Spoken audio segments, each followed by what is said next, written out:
12, 13, 14, 15. Greetings, superior beings, greeting, supreme being. Welcome to Universal Peace Television.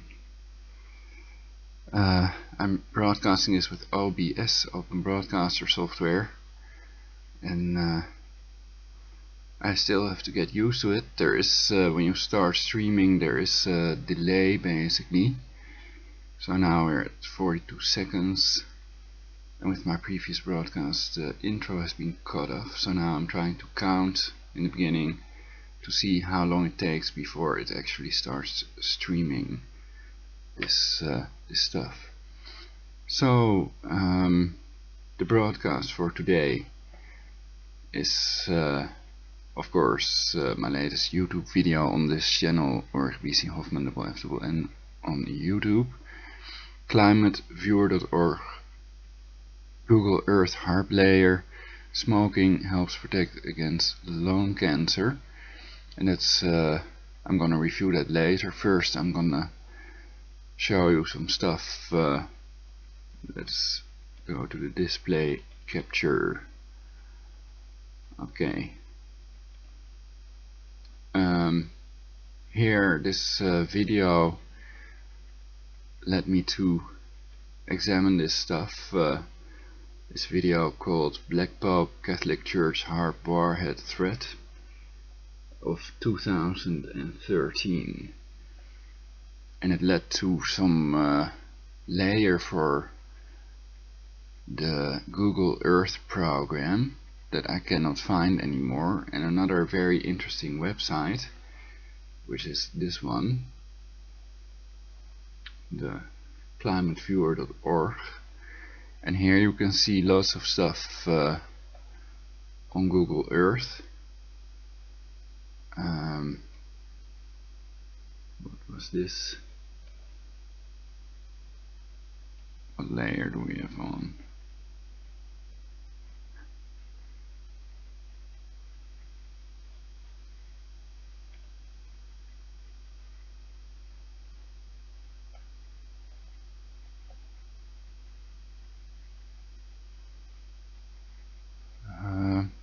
So there are lots of layers that you can turn on and turn off, and there you can see live events, alerts, weather, satellites, pollution, surveillance.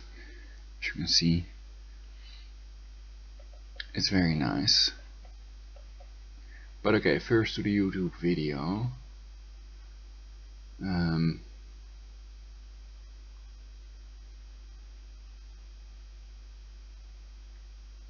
So this shows. Okay, that's oh, that's way fun, right? Now watch. Watch what happens over here. Piece of cake. So the question is, what does it show? The person doesn't say what layer of Google Earth he's using. Okay, 1, 2, 3, 4, supposedly 5, it shows 6. Haarp and other ionosphere That's here. here. We have got that. That's gonna pray to the.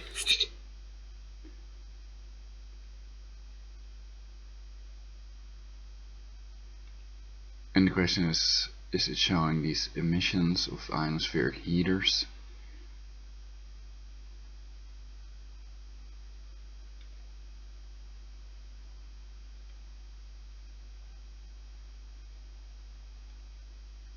Is that enough? Have I convinced you enough that the Black Pope is behind all this lot, and the Rothschild ain't even a Rothschild? I just want to warn you, if you don't.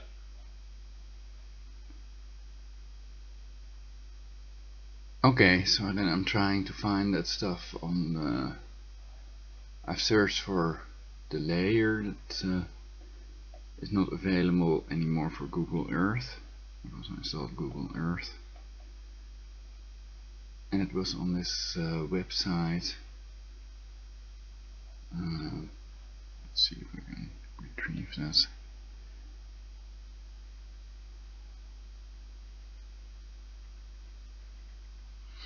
Resonated.com's website.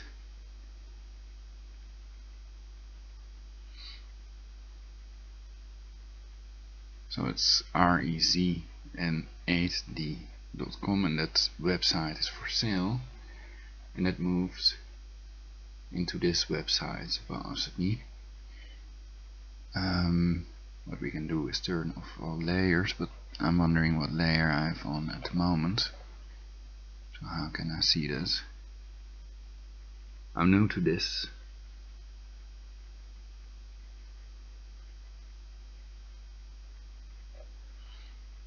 It should show up something like this. It should become orange basically if you turn on a layer.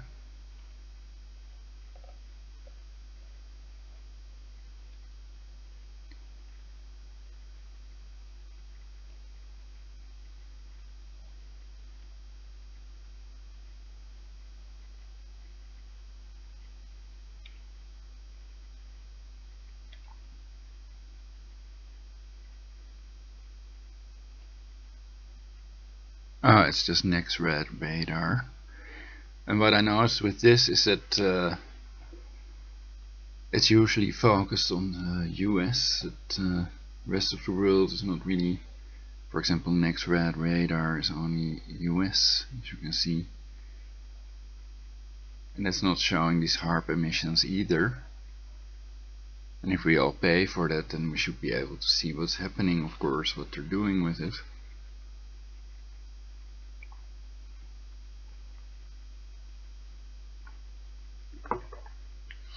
So we don't need more wars and their illegal depopulation, black depopulation projects, torture with directed energy weapons.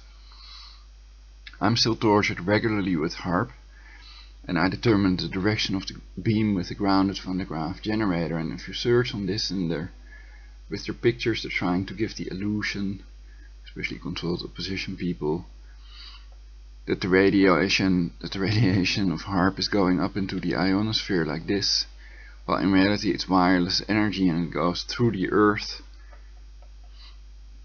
and it can reach any person anywhere. It can make these illegal crop circles, also covered on my website universalpeace.jimdo.com.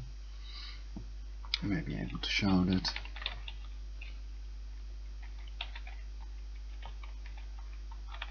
If they haven't removed it yet.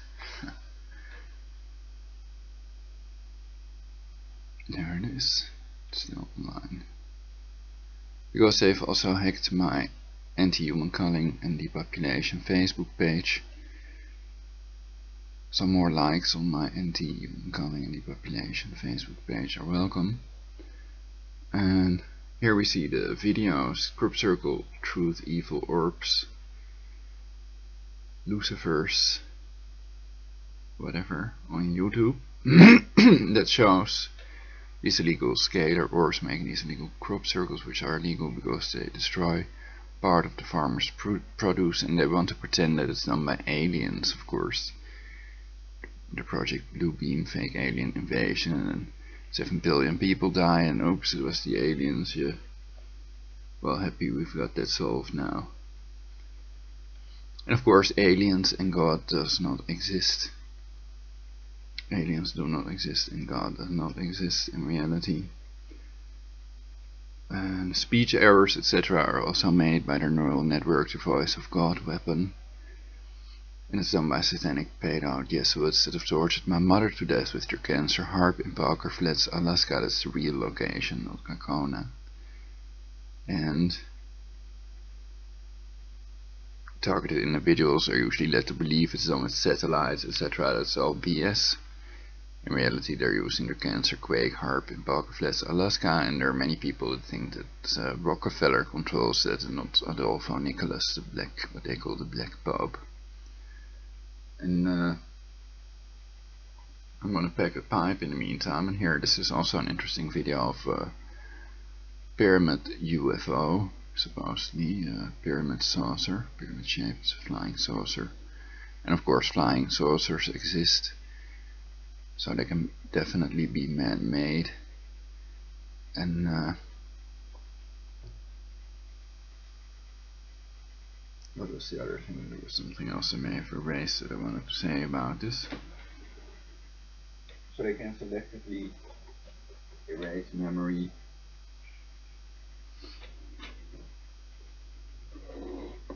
Where's my awesome elephant pipe?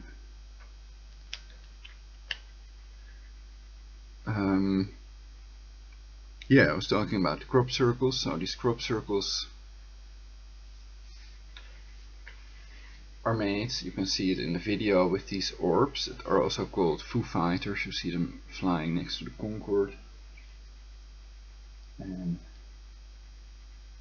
because they want to stay in control of your brain waves and emotions and control your behavior, usually as slaves, and depopulate the earth.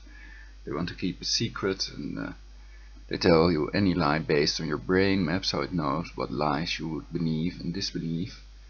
And that way everybody is under control of the pedo-Jesuits, the pedo-elite that are slowly poisoning everybody to death with their cancer chemtrails, killer vaccines, and lots of other depopulation methods covered in my previous broadcast, so you should watch those if you want to find out more about this. And these are not conspiracy theories, but conspiracy facts. The existence of Project Cloverleaf has been proven beyond any reasonable doubt, and as you can see on videos and picture materials, before 1998 there were no cancer chemtrails in the sky. You cannot find them on any pictures or videos. So the people that pretend they're contrails are liars, of course, and cancer contrails are just as bad, so why don't they use the Danny Klein patent, for example? The Danny Klein patent shows I'm programmed to laugh when they let me make speech errors, etc. So that's why. Anyway, the Danny Klein patent shows that you can drive on water, hydrogen, and the first internal combustion engine was driving on water, not on cancer oil, and these people make money of cancer oil and cancer oil wars, etc. So nothing is what it seems to us, no one. Recovery begins with non-compliance. I'm now getting this stuff. So yeah, they can also attack my throat with their cancer harp, simulate insect attacks, etc. to make the victims think of themselves they're insane. And of course that's their standard procedure. If you claim to hear their legal voices call messages and you are psychotic according to the DSM-4, the Diagnostic Statistical Manual that they still use. And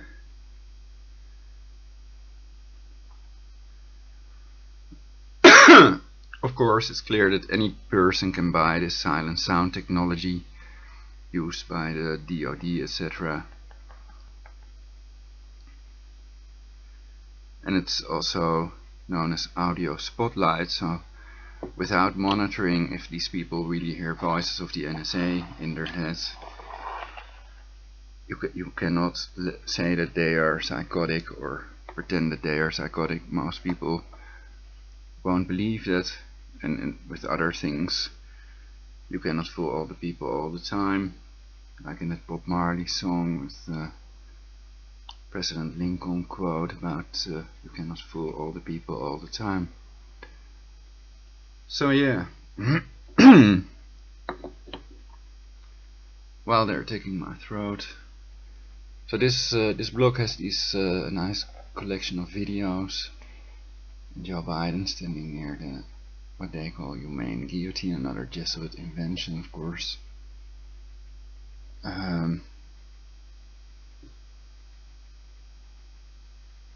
And the Jesuits have tortured 50 million innocent people to death in their Inquisition. Also lots of videos about this on YouTube.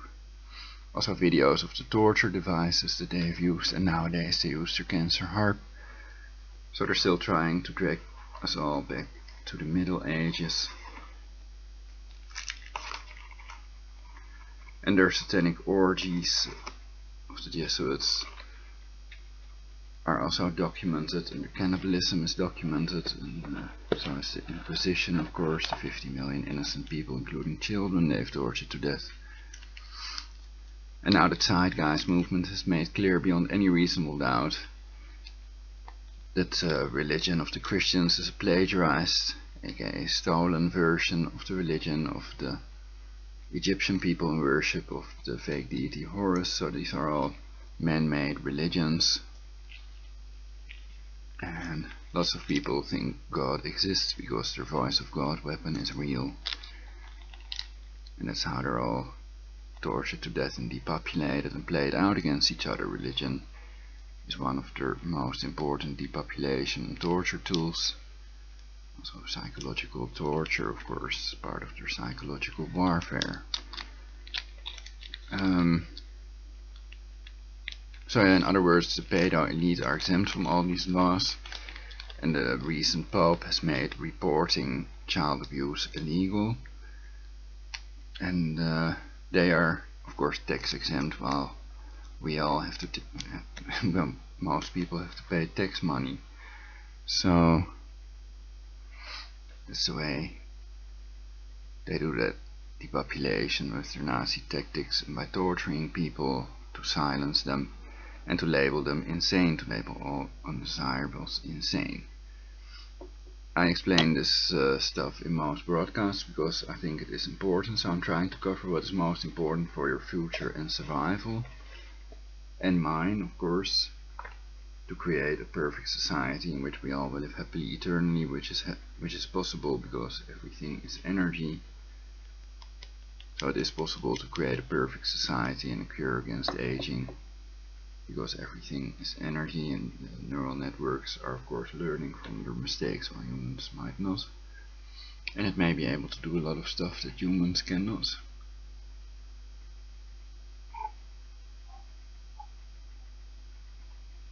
Stuff close to miracles, a la Montauk chair, which you can also Google.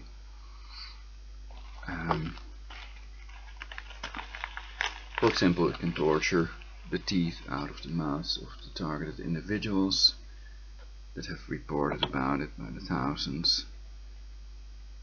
And I had this list of 4,000 targeted individuals or something, but I have not found it back, and I now have several old computers standing here. It might be on one of them.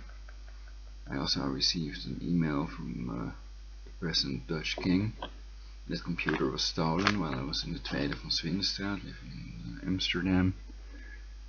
And well, of course, it may be a person that wrote for the king in his name. That was about the Universal Peace Agreement, and at that time I got a letter back from the British Ministry of Defense, and I wrote it Universal Peace Agreement to them, and then they responded with that they don't want to get rid of their nuclear weapons. It's so weird, and I didn't ask them to get rid of them, but I think it would be a good idea anyway, despite the existence of scalar weapons, because if somebody pushes that fucking button, then mutually assured destruction is just around the corner. Of course, retaliation would be automatic, etc., supposedly. Though there are others that claim that airborne nuclear weapons do not exist. It's the book Harmonic 33, which I haven't read yet, but Eric Jon Phelps has covered it. And it makes clear that the sun has to be in a certain position to let these ground detonators go off.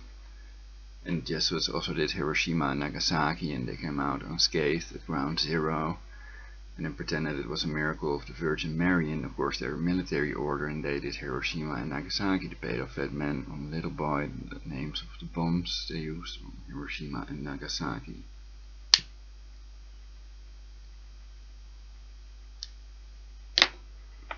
And now they have the Fukushima meltdown thing, of course.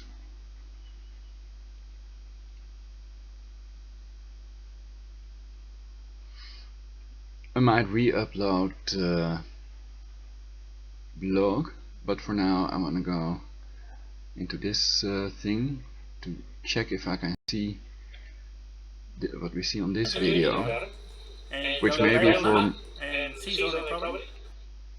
be a form of radar that we see on this video.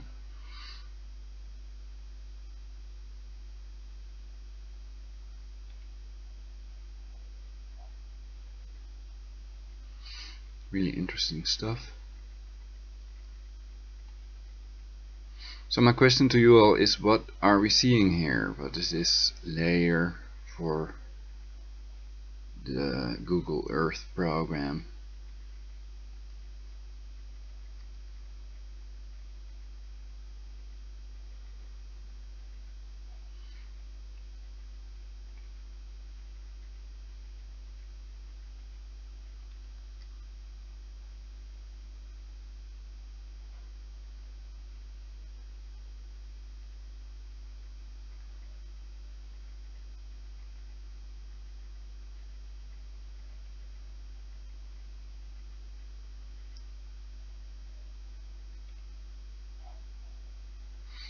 Okay, then we can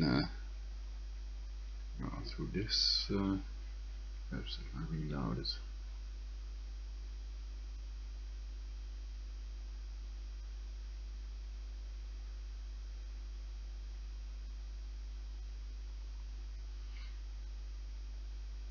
With Google Earth you can click on the compass. There's also a video with it explaining instructions of how to use this. It's very simple in reality. What you can do is just click, for example, on alerts, earthquake alerts, all earthquakes in the last hour.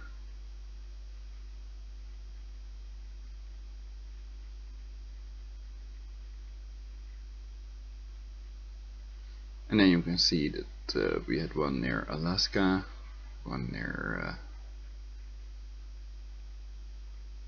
LA or whatever, and etc. California,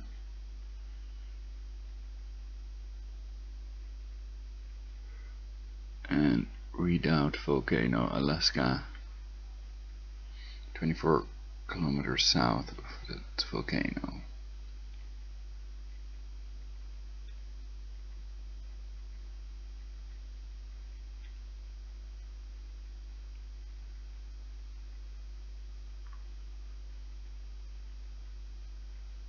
FEMA regions and field offices.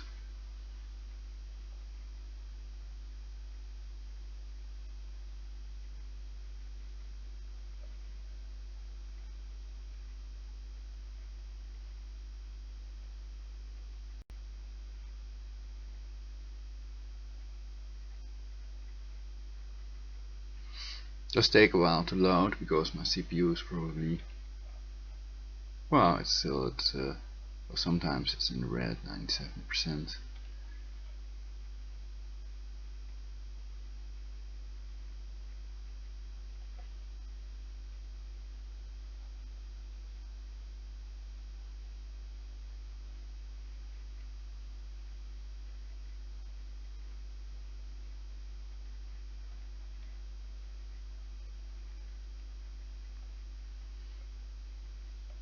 So in Georgia we find, according to the Forbidden Knowledge, the FEMA headquarters, administrative headquarters.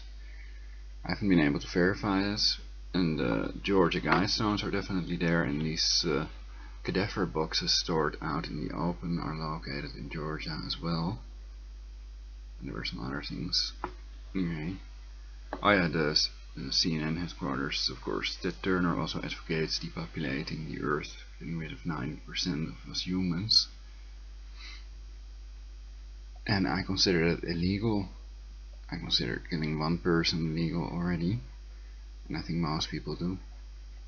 But the paid elite, of course, might be Thelemists, and they have no law. Do what thou wilt, shall be the whole of the law, etc.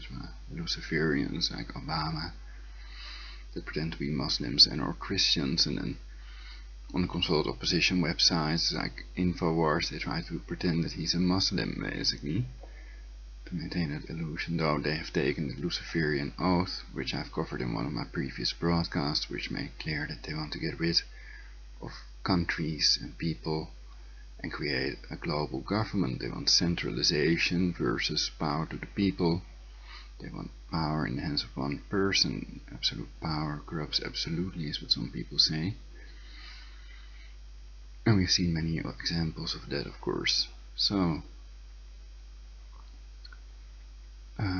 Yeah, let's try some other layers. I didn't see the offices. I see regions, basically. Supposedly, well, actually I see states. FEMA regions and field offices.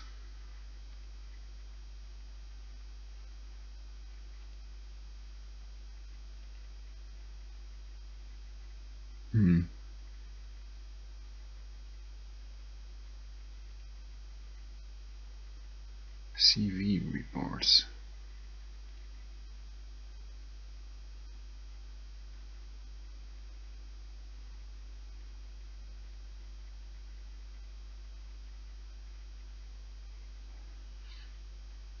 For example, chemtrails.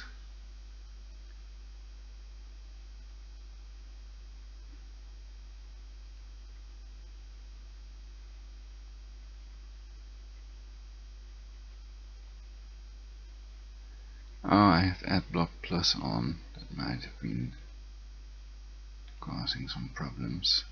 Turn it off.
Well, perhaps there's something I haven't figured out yet.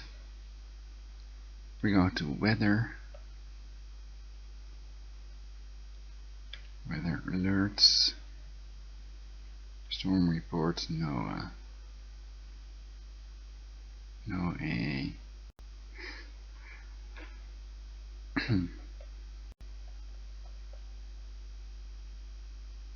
Here we see some weather stuff for Texas.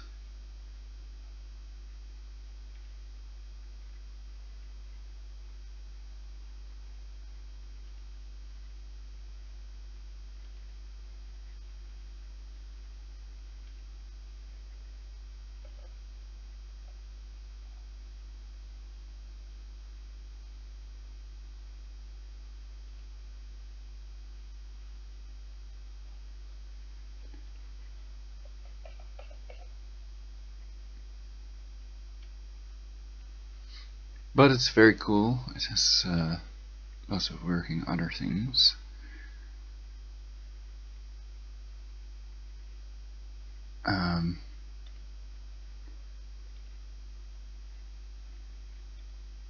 With the trash can you can turn off all these layers that you've selected.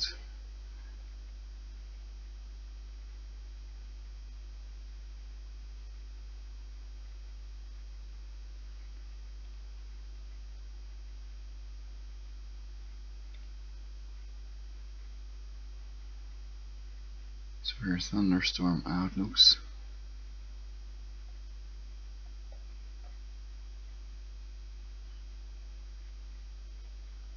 Again, this seems mainly or only for the United States.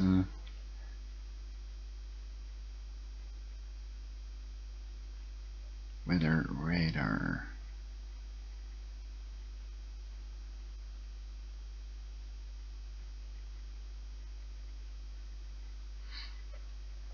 And with this, I'm not familiar with it. I'm wondering what I'm seeing. Are we seeing precipitation or something else? Are we seeing the radar waves?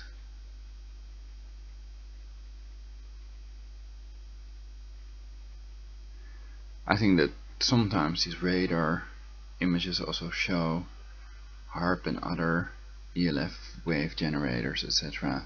Scalar waves, aka wireless energy wave generators, ionospheric heaters in action. There are lots of pictures of that online as well. But again, this seems to be only for the US. But no, I think this is a global thing. Let's see if there's any stuff like that in Europe.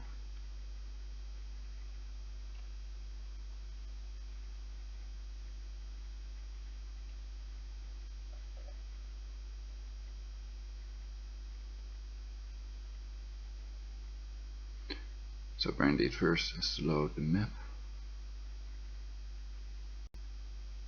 and then it might load other layers.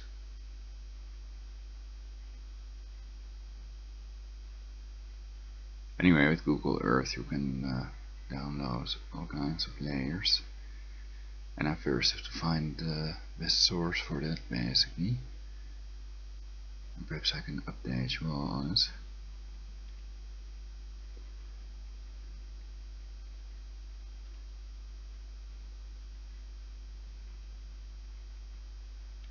Turn all of this on, see if there's anything in Europe.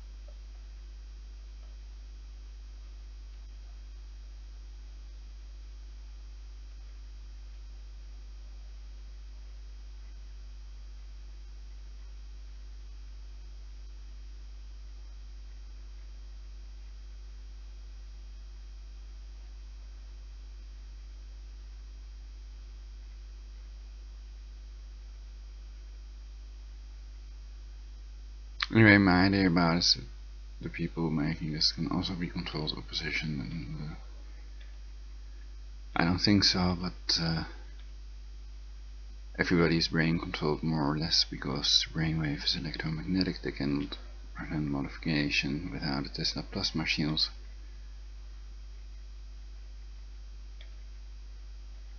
So that's why I did the hypnosis, which you can also see on my channel, to give people back maximum self-control, and people do self-hypnosis and work out what would be the best way to program yourself. Of course, you see yourself as a robot, like in the movie with Arnold Schwarzenegger. First, reprogram yourself.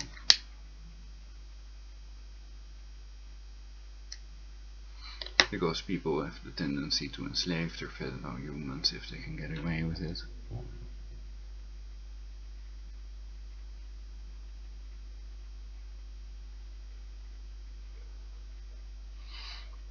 So everybody has equal rights, etc. Supposedly, but as long as the court is controlled with the death ray by the Satanists of the NSA for the Paleo-Jesuits, then of course a fair trial is impossible, and electronic voting is an impossibility with wireless energy reality. They're all within this wireless energy reality, and everything is energy. So everything has its eigenfrequency, its own vibration rate.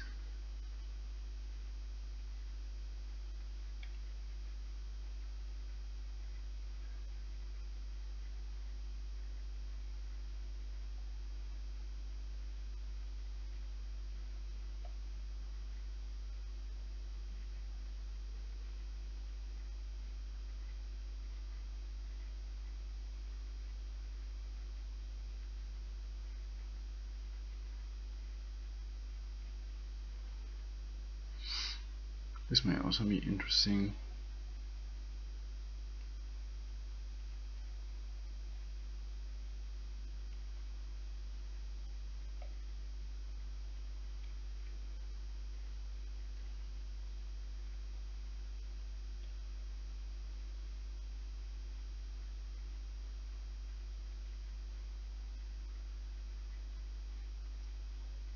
How to place the globe in the middle again. So this is the Fukushima radioactive seawater by March 2012.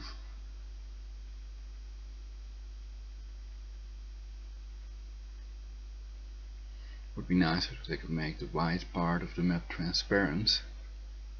Perhaps there's something on it they don't want us to see, or whatever. Hawaii, for example.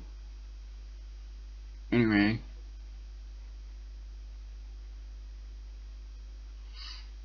they've raised these safety standards to unsafe levels basically, so now when you die of radioactive radiation it's safe, because depopulation. Oh, there's even a time shifting thing on it, but I turned off the layer.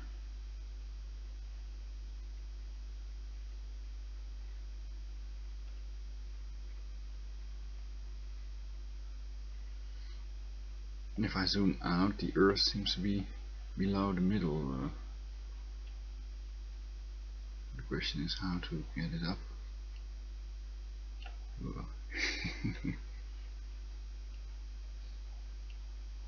No.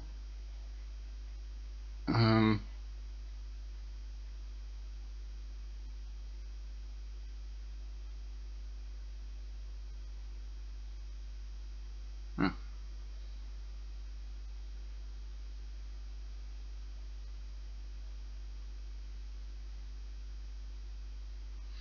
Wow, nice colors. It reminds me of the milk drop visualization. The milk drop.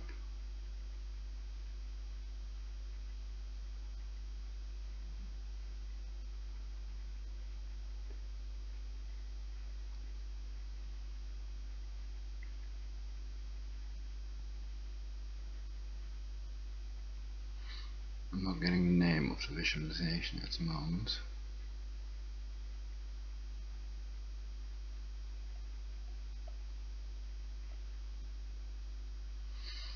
Yeah, so a radiation meter is no luxury if you're in Japan.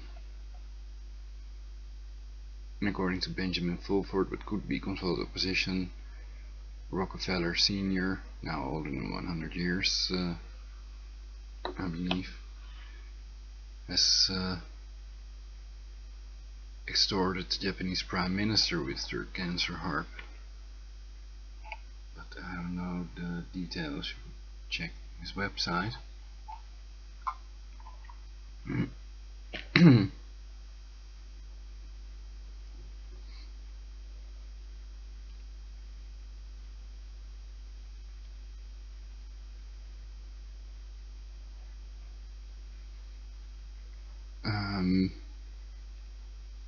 Let's go to something else.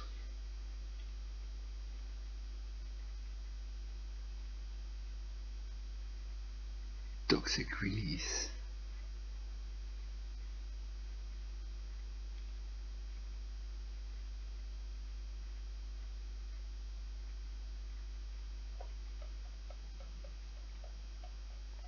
So yeah, where is it? This, what we see here in this video, Black Pope, Catholic Church, Haarp, Warhead, Threat.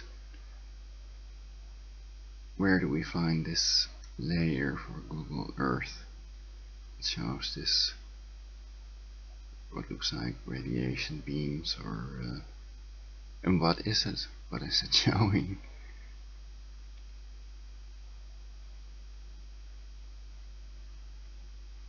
Anybody could draw some lines on a map and then save it as a Google Earth layer or whatever. And okay, all toxic releases. Let's see if it shows anything and how to get the Earth back in the middle.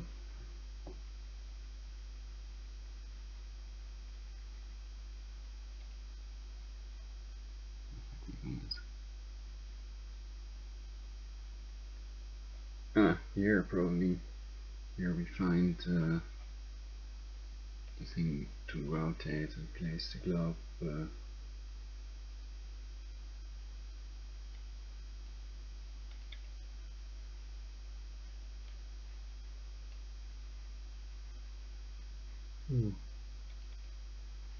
Well, apparently not.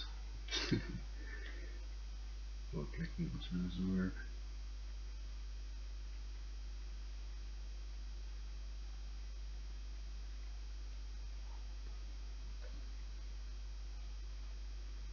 Okay.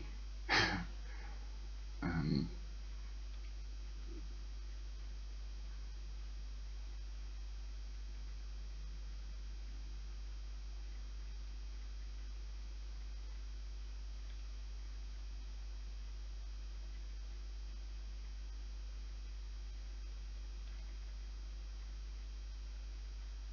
Tropical cyclones, perhaps.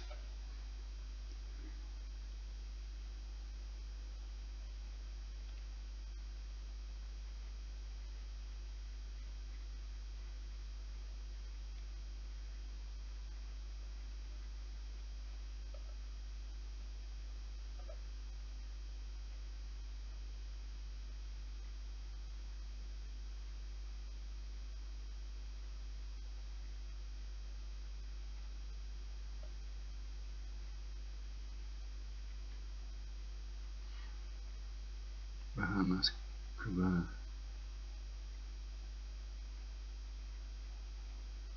Florida. Um,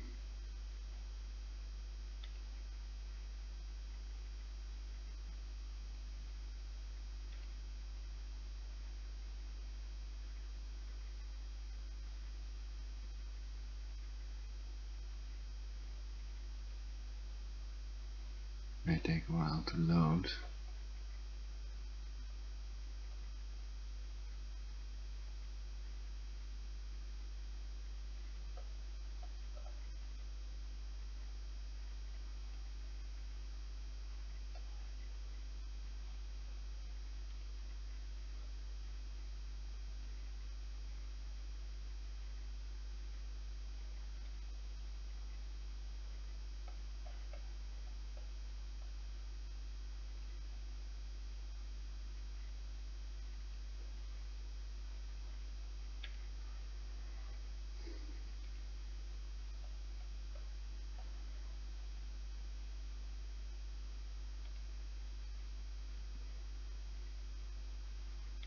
Nuclear pollution.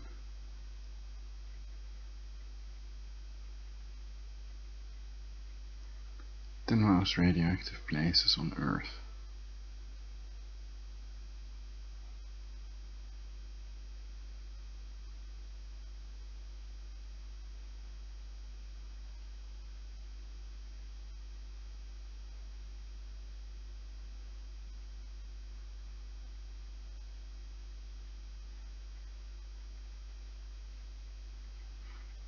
It's also possible they're blocking it with wireless energy with Haarp. You all can just turn it on, you know, it's, here we see something.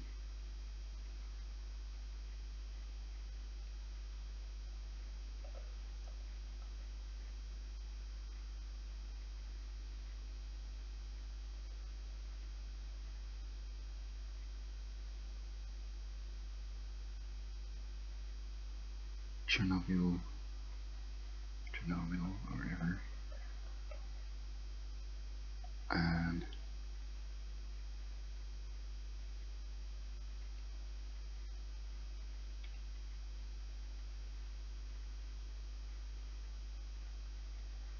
semi-Palatin's test site.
Surveillance.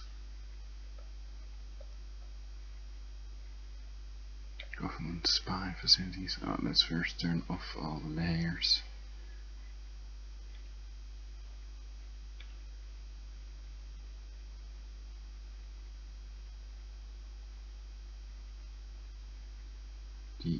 Engineering equals genocide, of course. Sustainable development equals genocide.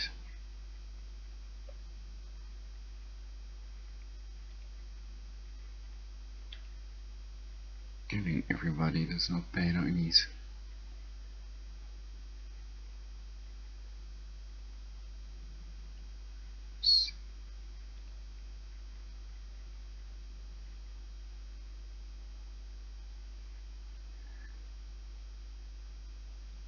Of course, we have USA. Utah data center. Data center.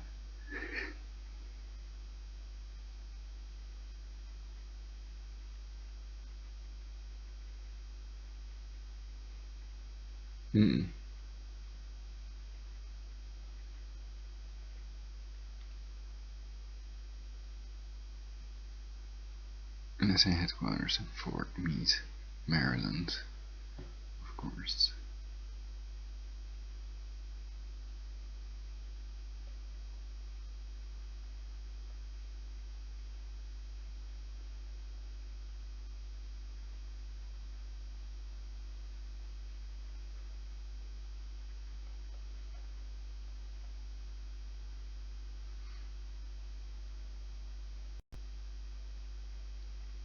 This seems to be a radar dome or something. They also have one in Skull, Ireland, that we used to see from the house my parents used to have there. Near Bantry, the most southwestern point of Ireland. Very nice. Also a video of it on YouTube. It's called Barley Cove. Anyway. So this is Fort Meade.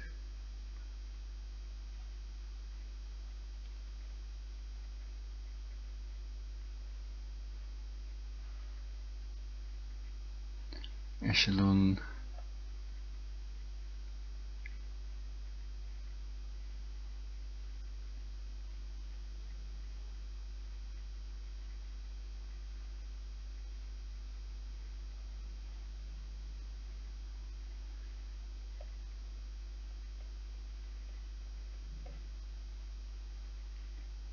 Submarine underwater communication cables. VHS fusion centers, UAV drones over the USA.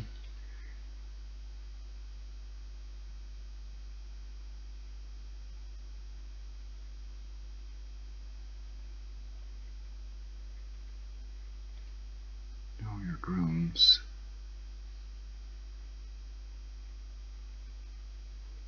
Here's this weird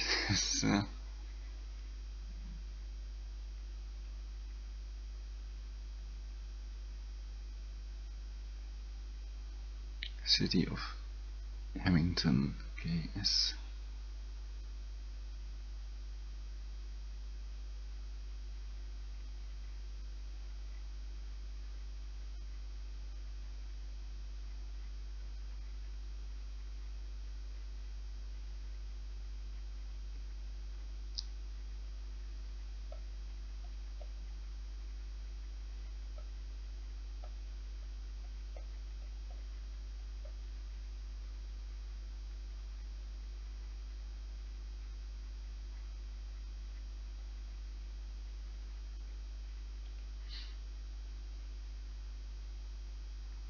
Key West, Florida.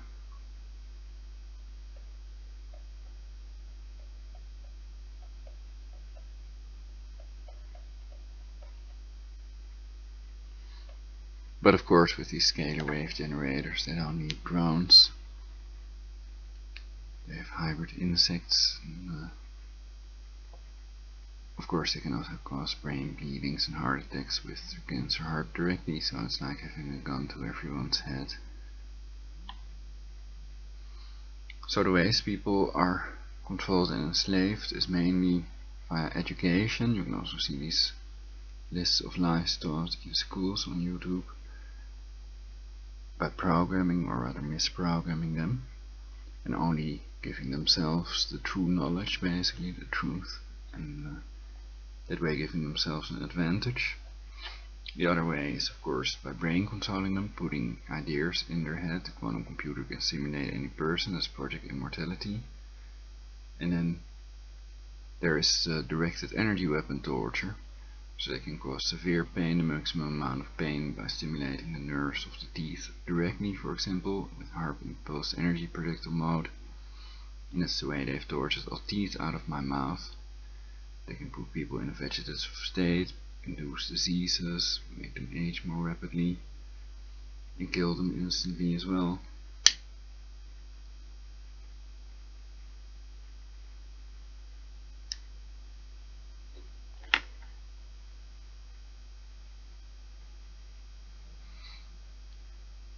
So those controlled opposition people don't tell you the whole truth about Haarp either.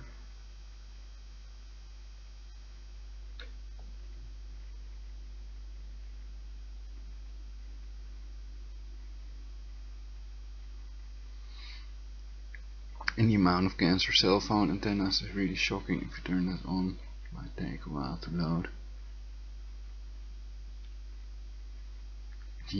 Engineering. The trash can doesn't work, I think. Oh, perhaps it does.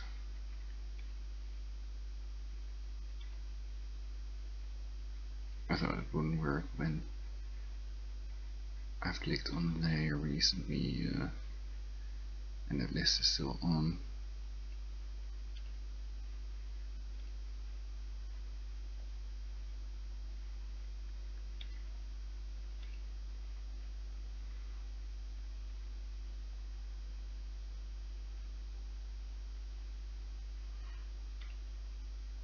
Weather modification incorporated projects.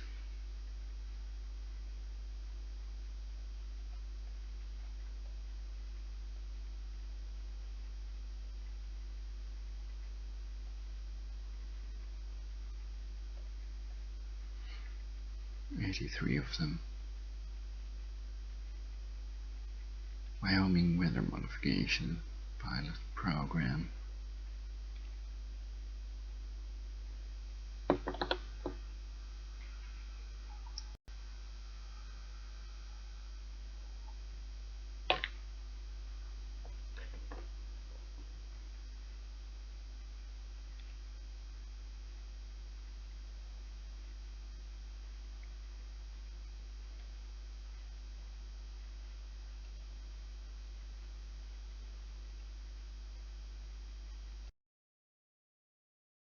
Objective: Snowpeak Augmentation and Atmospheric Assessment and Evaluation. Duration: 2005 present. Products and services provided: ground-based cloud seeding generator, feasibility study, atmospheric assessment and evaluation, meteorological services, aircraft for cloud seeding and atmospheric assessment and evaluation, network of ground-based cloud seeding units, field program operation and personnel management.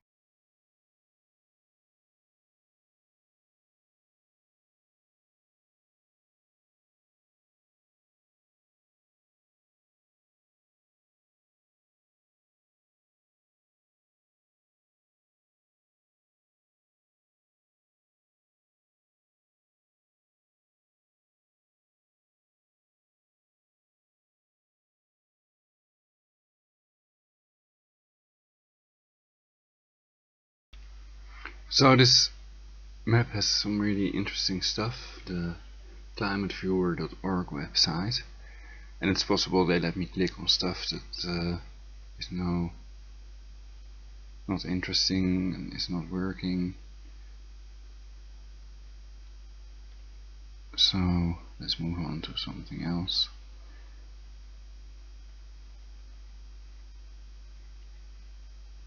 Now I reported weather modification activities.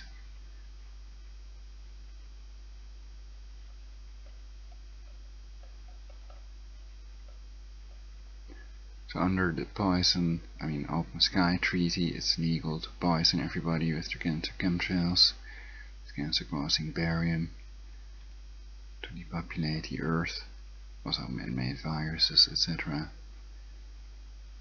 And you can test these ingredients of the cancer chemtrails yourselves by collecting some rainwater, which they try to make illegal, but they can't, of course, because they're failures.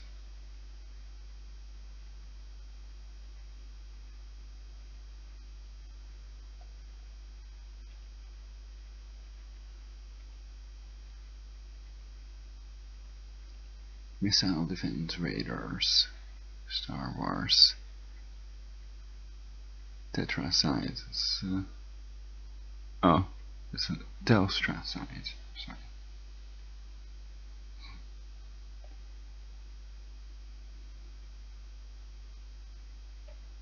Well, I'm not impressed. I'm trying to find stuff we see in the other video, basically, which might not be on this new version, of course. And I've already tried to find that layer. I found out the name of the layer. It's in the video, in the previous video of the person that made this website, also, I think, on YouTube. Well, I would expect it could be under electromagnetic somewhere. High frequency active auroral research project. And it would be Haarp.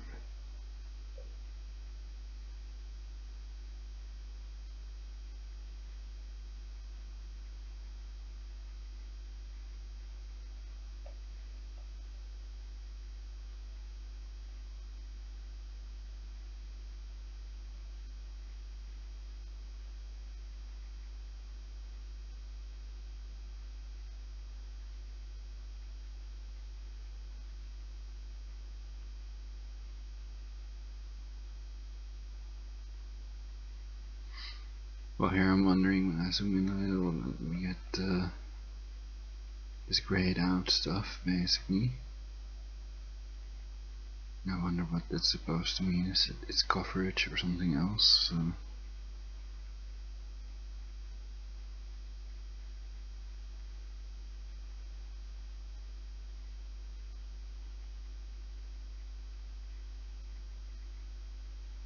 Creative ionospheric radar.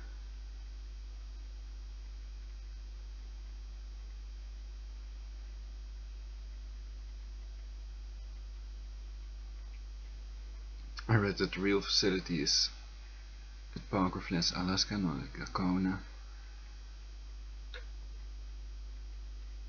And I don't know if that's true either, with these controlled opposition people, to prevent any real opposition to their depopulation to 500 million total global population.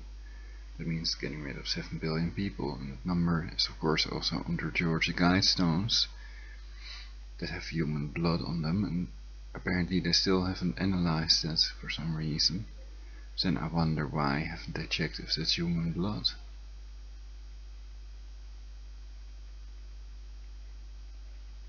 Greece has better things to do than saving the 7 billion people of planet Earth or something. Anyway,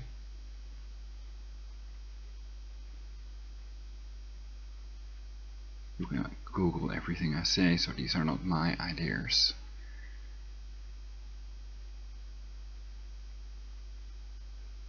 So this just shows the location of these transmitters, lasers and directed energy, Doppler radar stations.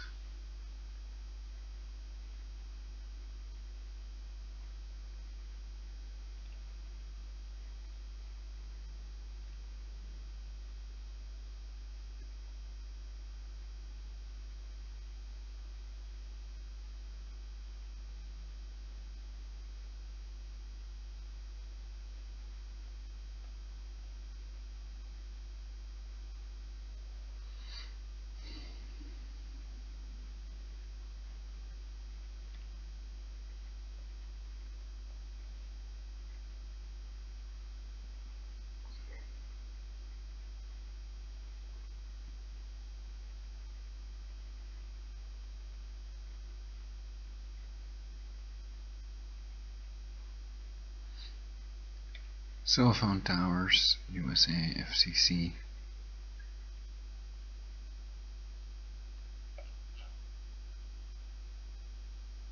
That takes a long time to load because there are many.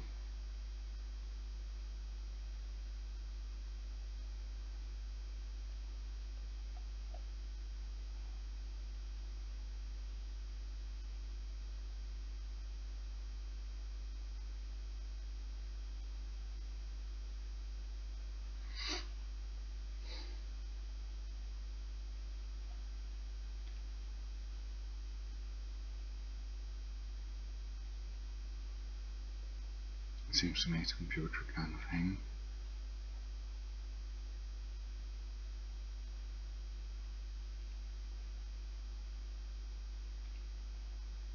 Let's reload this page.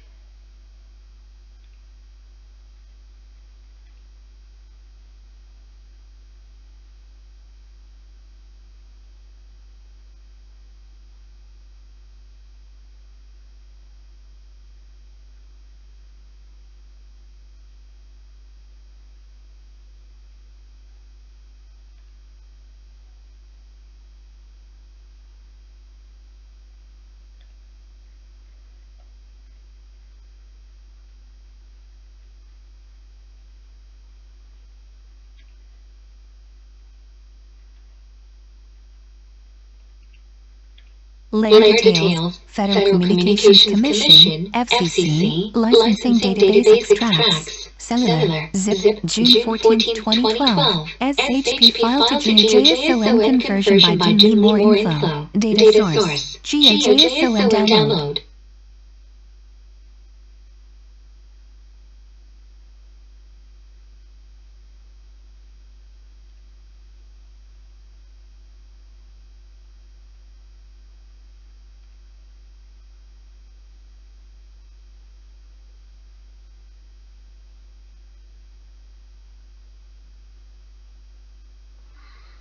So it will take a while to load. In this video it appeared a lot faster.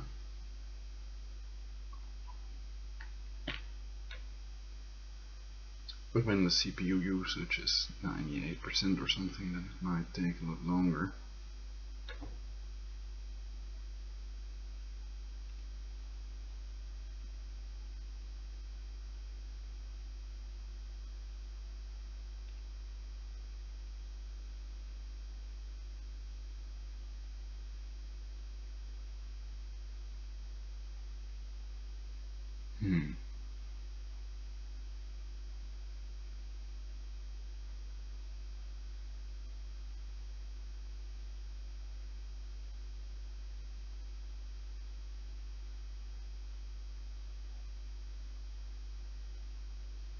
Alright, so here you can see how many of these cancer cell phone towers, antennas are located in the US.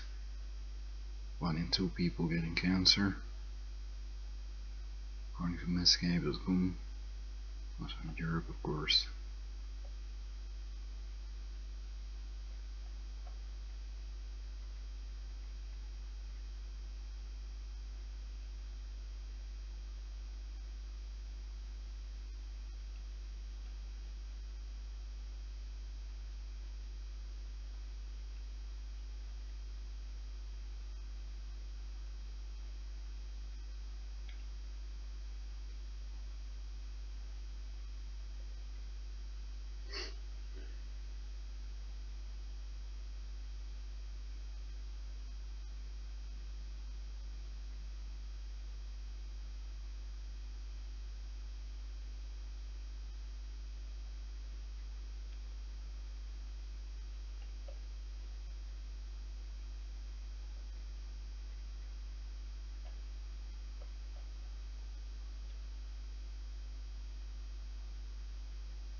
So 0.1 microwatt per square meter already is sufficient to have a signal to be able to make cancer cell phone calls.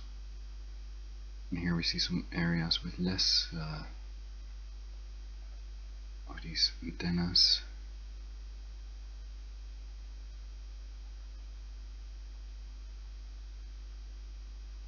Duck Valley.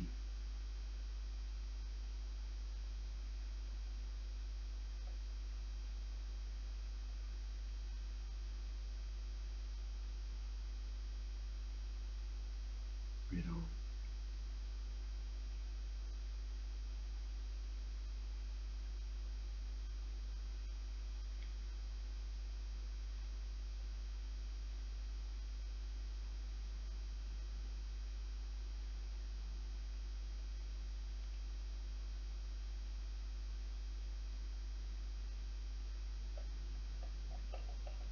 But okay, like this is clear.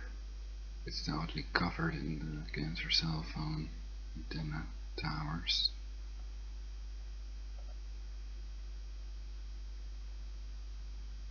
But they're not really towers, are they? They're more like antennas. Antennae. Most of them are just an antenna, I don't see any tower with it. It's a nice castle. Cool. Castles everywhere.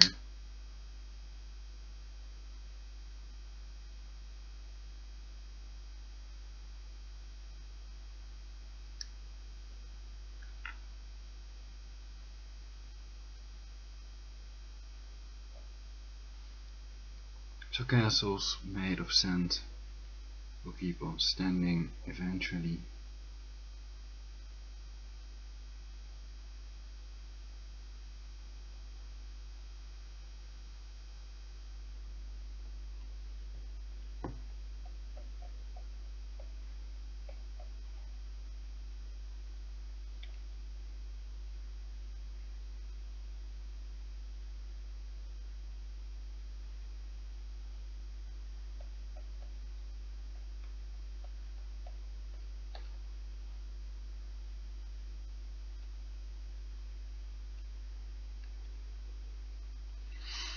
Well, perhaps I can mail this person to ask him what layer I can use to see that the stuff we see in this video. If he can send me the layer for Google Earth.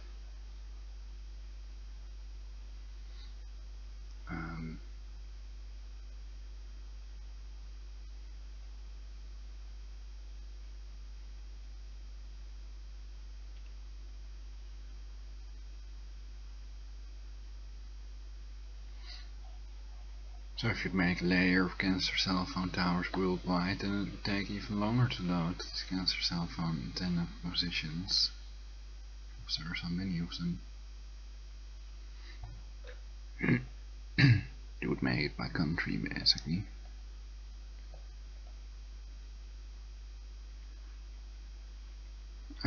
Other abandoned sunken ships, ancient ruins, crime sprees they wanted to know about, flight,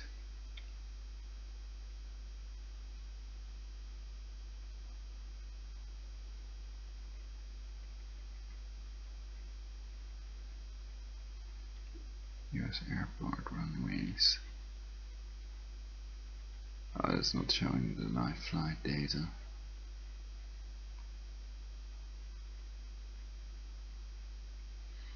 But there are plenty of websites showing that online anyway. And of course there is a layer, I still have to find that.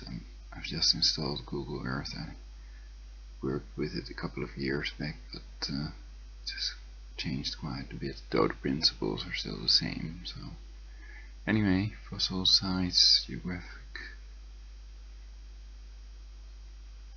government.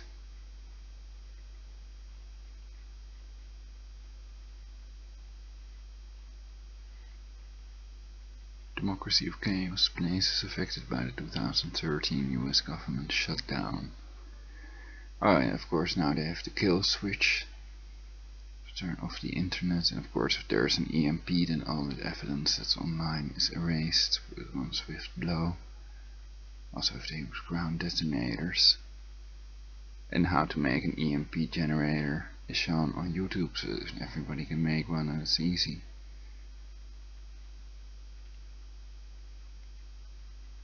And if they have one, why shouldn't we? It's insane. Green emergency energy solutions.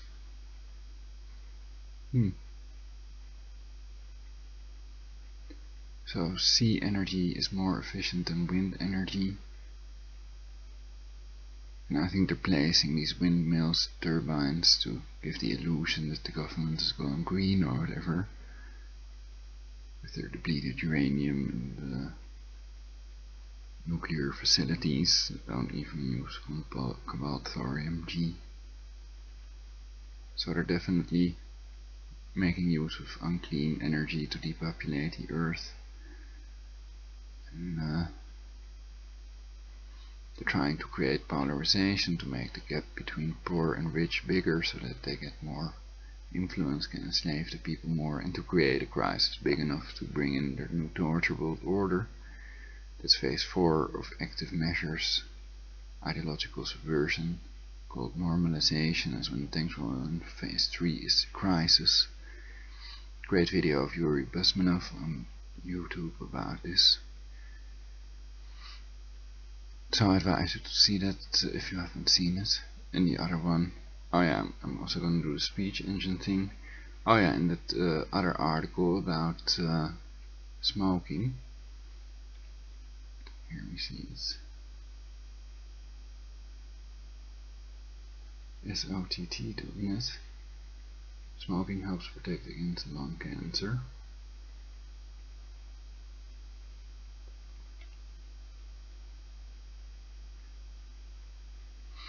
And it may trigger your body's immune or defense system, basically,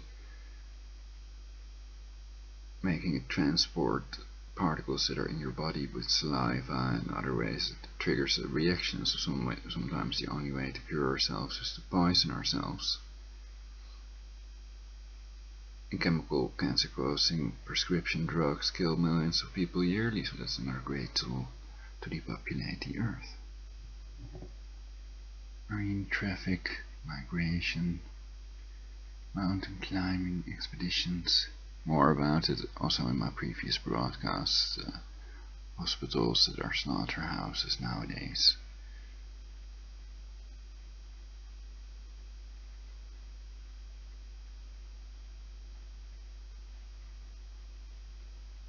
Base layer, dark matter, no labels.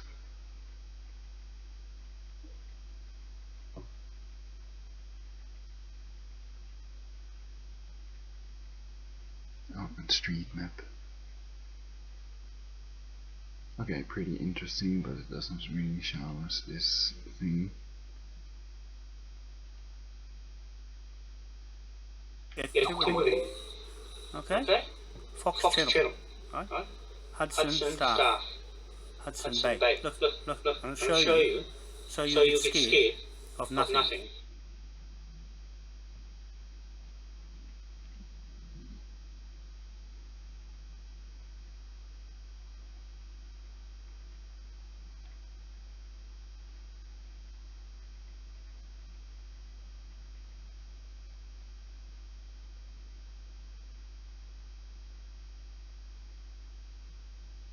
So I have determined the direction of the beam with a grounded Van de Graaff generator. When they were doing the dental torture to me that thousands of targeted individuals have reported about, I was able to find out the direction of the beam with my grounded Van de Graaff generator, which I had bought in my attempt to create a Tesla plasma shield to block their scalar attacks. I also went into a parking garage to check if they could still do it underground, because I thought they were using satellites. And of course, lots of people have the misconception that they're using microwaves for torture, which may still be possible. These scalar waves, wireless energy beams, where they converge, they can generate any type of field, ionizing, non-ionizing radiation basically, and that can also be electromagnetic. For example, Haarp impulsed energy projectile mode or an active denial system mode to burn your skin. And so I was talking with my father while they were doing the dental torture to me, and I noticed that part of the beam was deflected on another body part, and that was because there was a grounded Van de Graaff generator in between the torture beam and my mouth. And it turns out that these waves go through the earth, and they originate from Haarp, from Gakona, Pocahontas, Alaska. And yeah, so most people don't know this. They're all brain controls, and they think it's used for weather control and perhaps a little brain control. And the cancer cell phone antennas may also be used for that, as explained in the Maleg patent. They use two beams of radiation, and the difference between these beams contains your whole bioelectric field, including your brainwave. That's the Maleg patent explaining the apparatus for remotely monitoring and altering brainwaves. And that patent is online, it's explained. So in the Brown patent is explained how antennas can be used for this purpose. That's referred to in the Maleg patent, and the Maleg patent explains how these brainwaves are remotely monitored and altered using a neural network. So people are remotely controlled like cows, or Dr. Delgado's bull. You can see a video of with the stim receiver in its brain, but the difference is now they don't need any chips in your brain. That's another illusion that many targeted individuals and fake targeted individuals have. That you have to have a chip inside your brain for them to be able to modify your brainwave, which is nonsense, of course. And these people might help the CIA. They can also have the information from other people that think that brain implants are still needed. But for that you can also use Google Glass. You don't need the chip. Okay.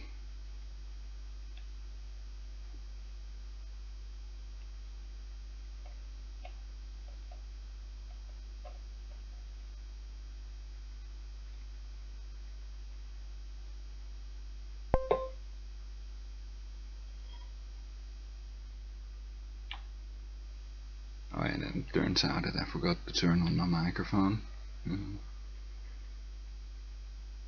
No, it appears to be still on. Wow. Okay, let's read this. Smoking helps protect against lung cancer. What I know, the facts are that the oldest people in the world were smokers, Miss Kalman and Fula Nayak. Also in the Guinness Book of World Records. And there was this other picture that I might show you that shows that plates that Nazis used, Hitler used, have the same black border and the same letter type as the messages on cigarette packages, the plates for the with Juden Raus, etc. that the Nazis used, have the same letter type and the same border. They look like these messages on cigarette packages.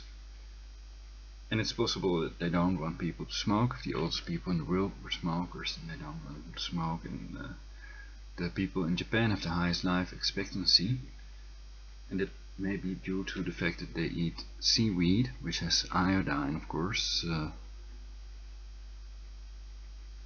And that may prevent a lot of types of cancer also. But if it's radioactive, then it would be advisable not to eat it, I guess. But I still have to study that. I don't even know if radioactivity exists, or if they're doing it with Haarp and then pretend it's radioactivity, you know. So I don't believe anything that anybody says in the mainstream media or the supposed scientists have to tell me or sell me. And I figure it all out myself with reproducible tests. Test it yourself with a microscope and by creating your own scalar waves. There you get the truth and nothing but the truth. And if you use information online, then of course it can be a lie to sell something or to depopulate the earth. Okay, so let's read at least part of this article.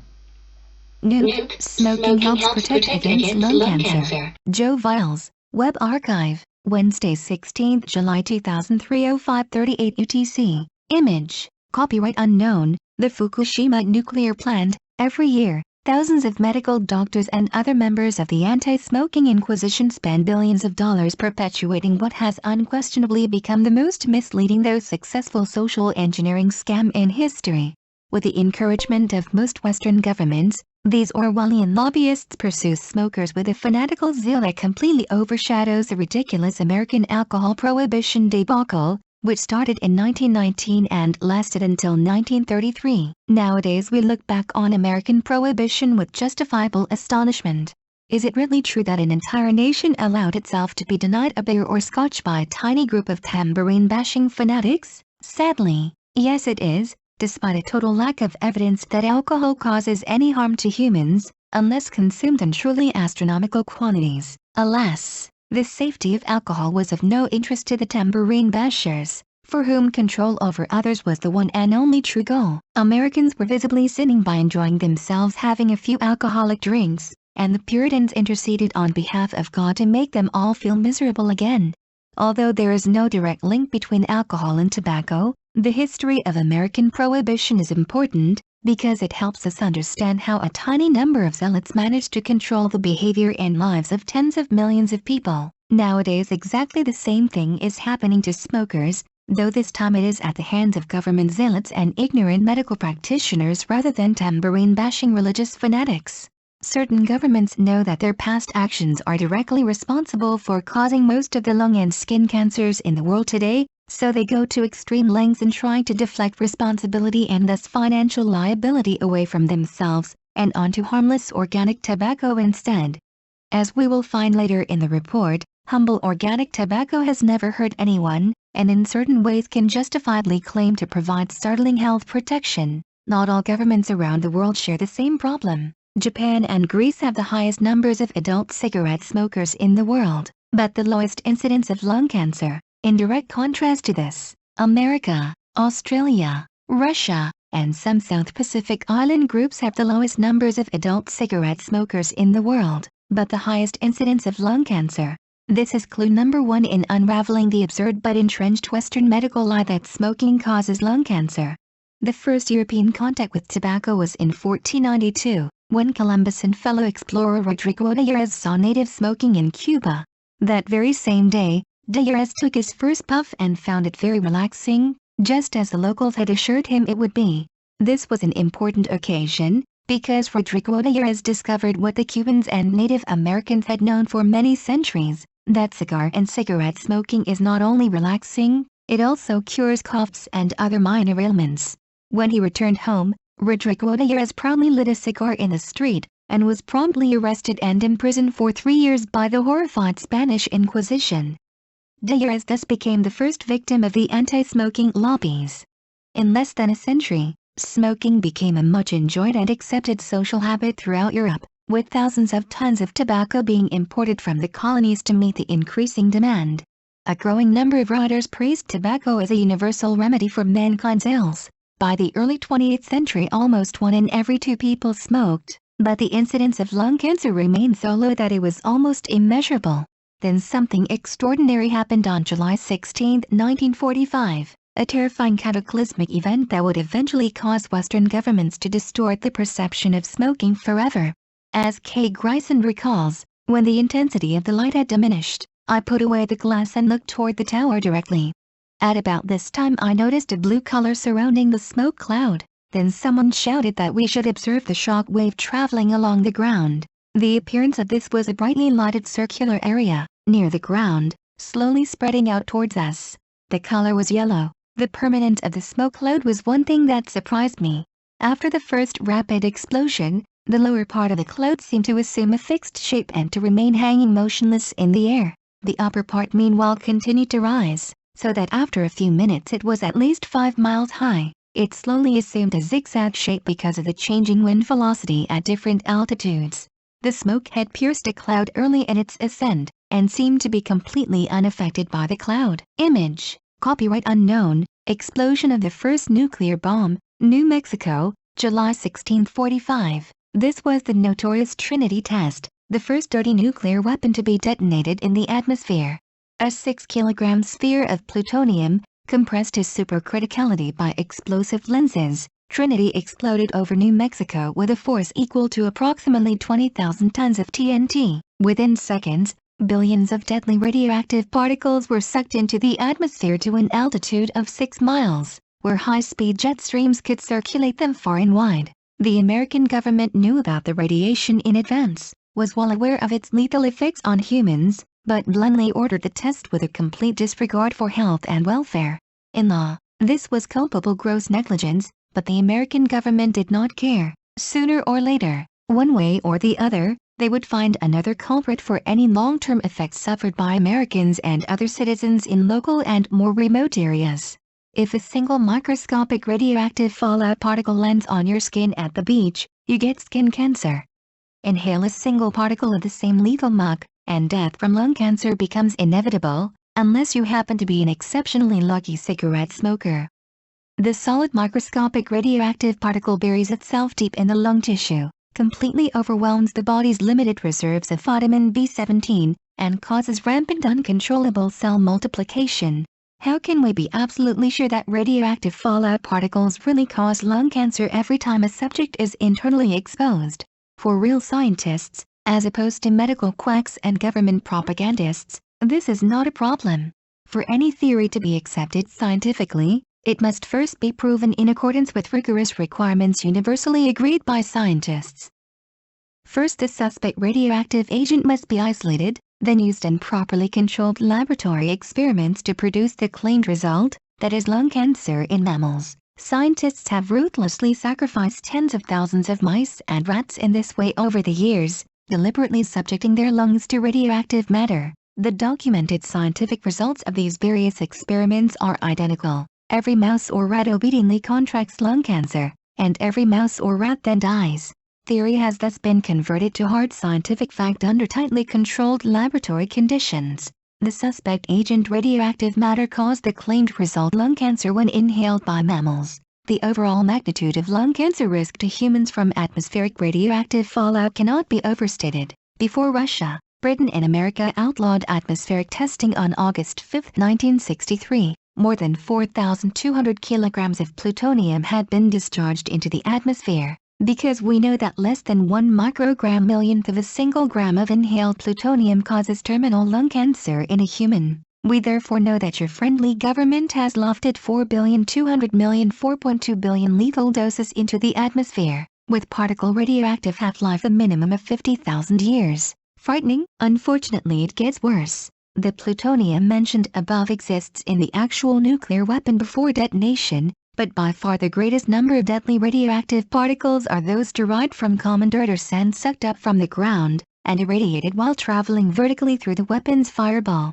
These particles form by far the largest part of the smoke in any photo of an atmospheric nuclear detonation.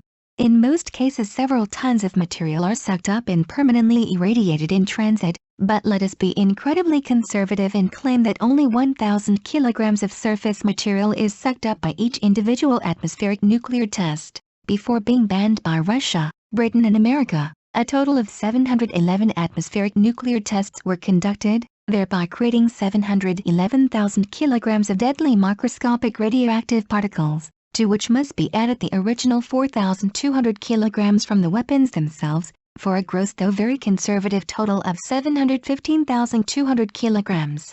There are more than 1 million lethal doses per kilogram, meaning that your governments have contaminated your atmosphere with more than 715 billion such doses, enough to cause lung or skin cancer 117 times in every man, woman and child on Earth. Image, copyright WHO, lung cancer incidence mortality by country and gender. Before you ask, no, the radioactive particles do not just fade away, at least not in your lifetime or that of your children and grandchildren.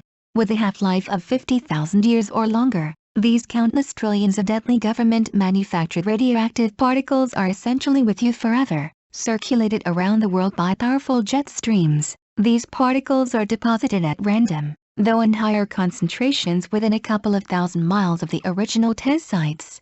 A simple wind or other surface disturbance is all that is needed to stir them up again and create enhanced dangers for those in the vicinity. The once innocent activity of playfully kicking sand around on the beach in summer could nowadays easily translate to suicide, if you happen to stir up a few radioactive particles that could stick to your skin or be inhaled into your lungs. Stop poking fun at Michael Jackson when he appears at your local airport wearing a surgical mask over his nose and mouth.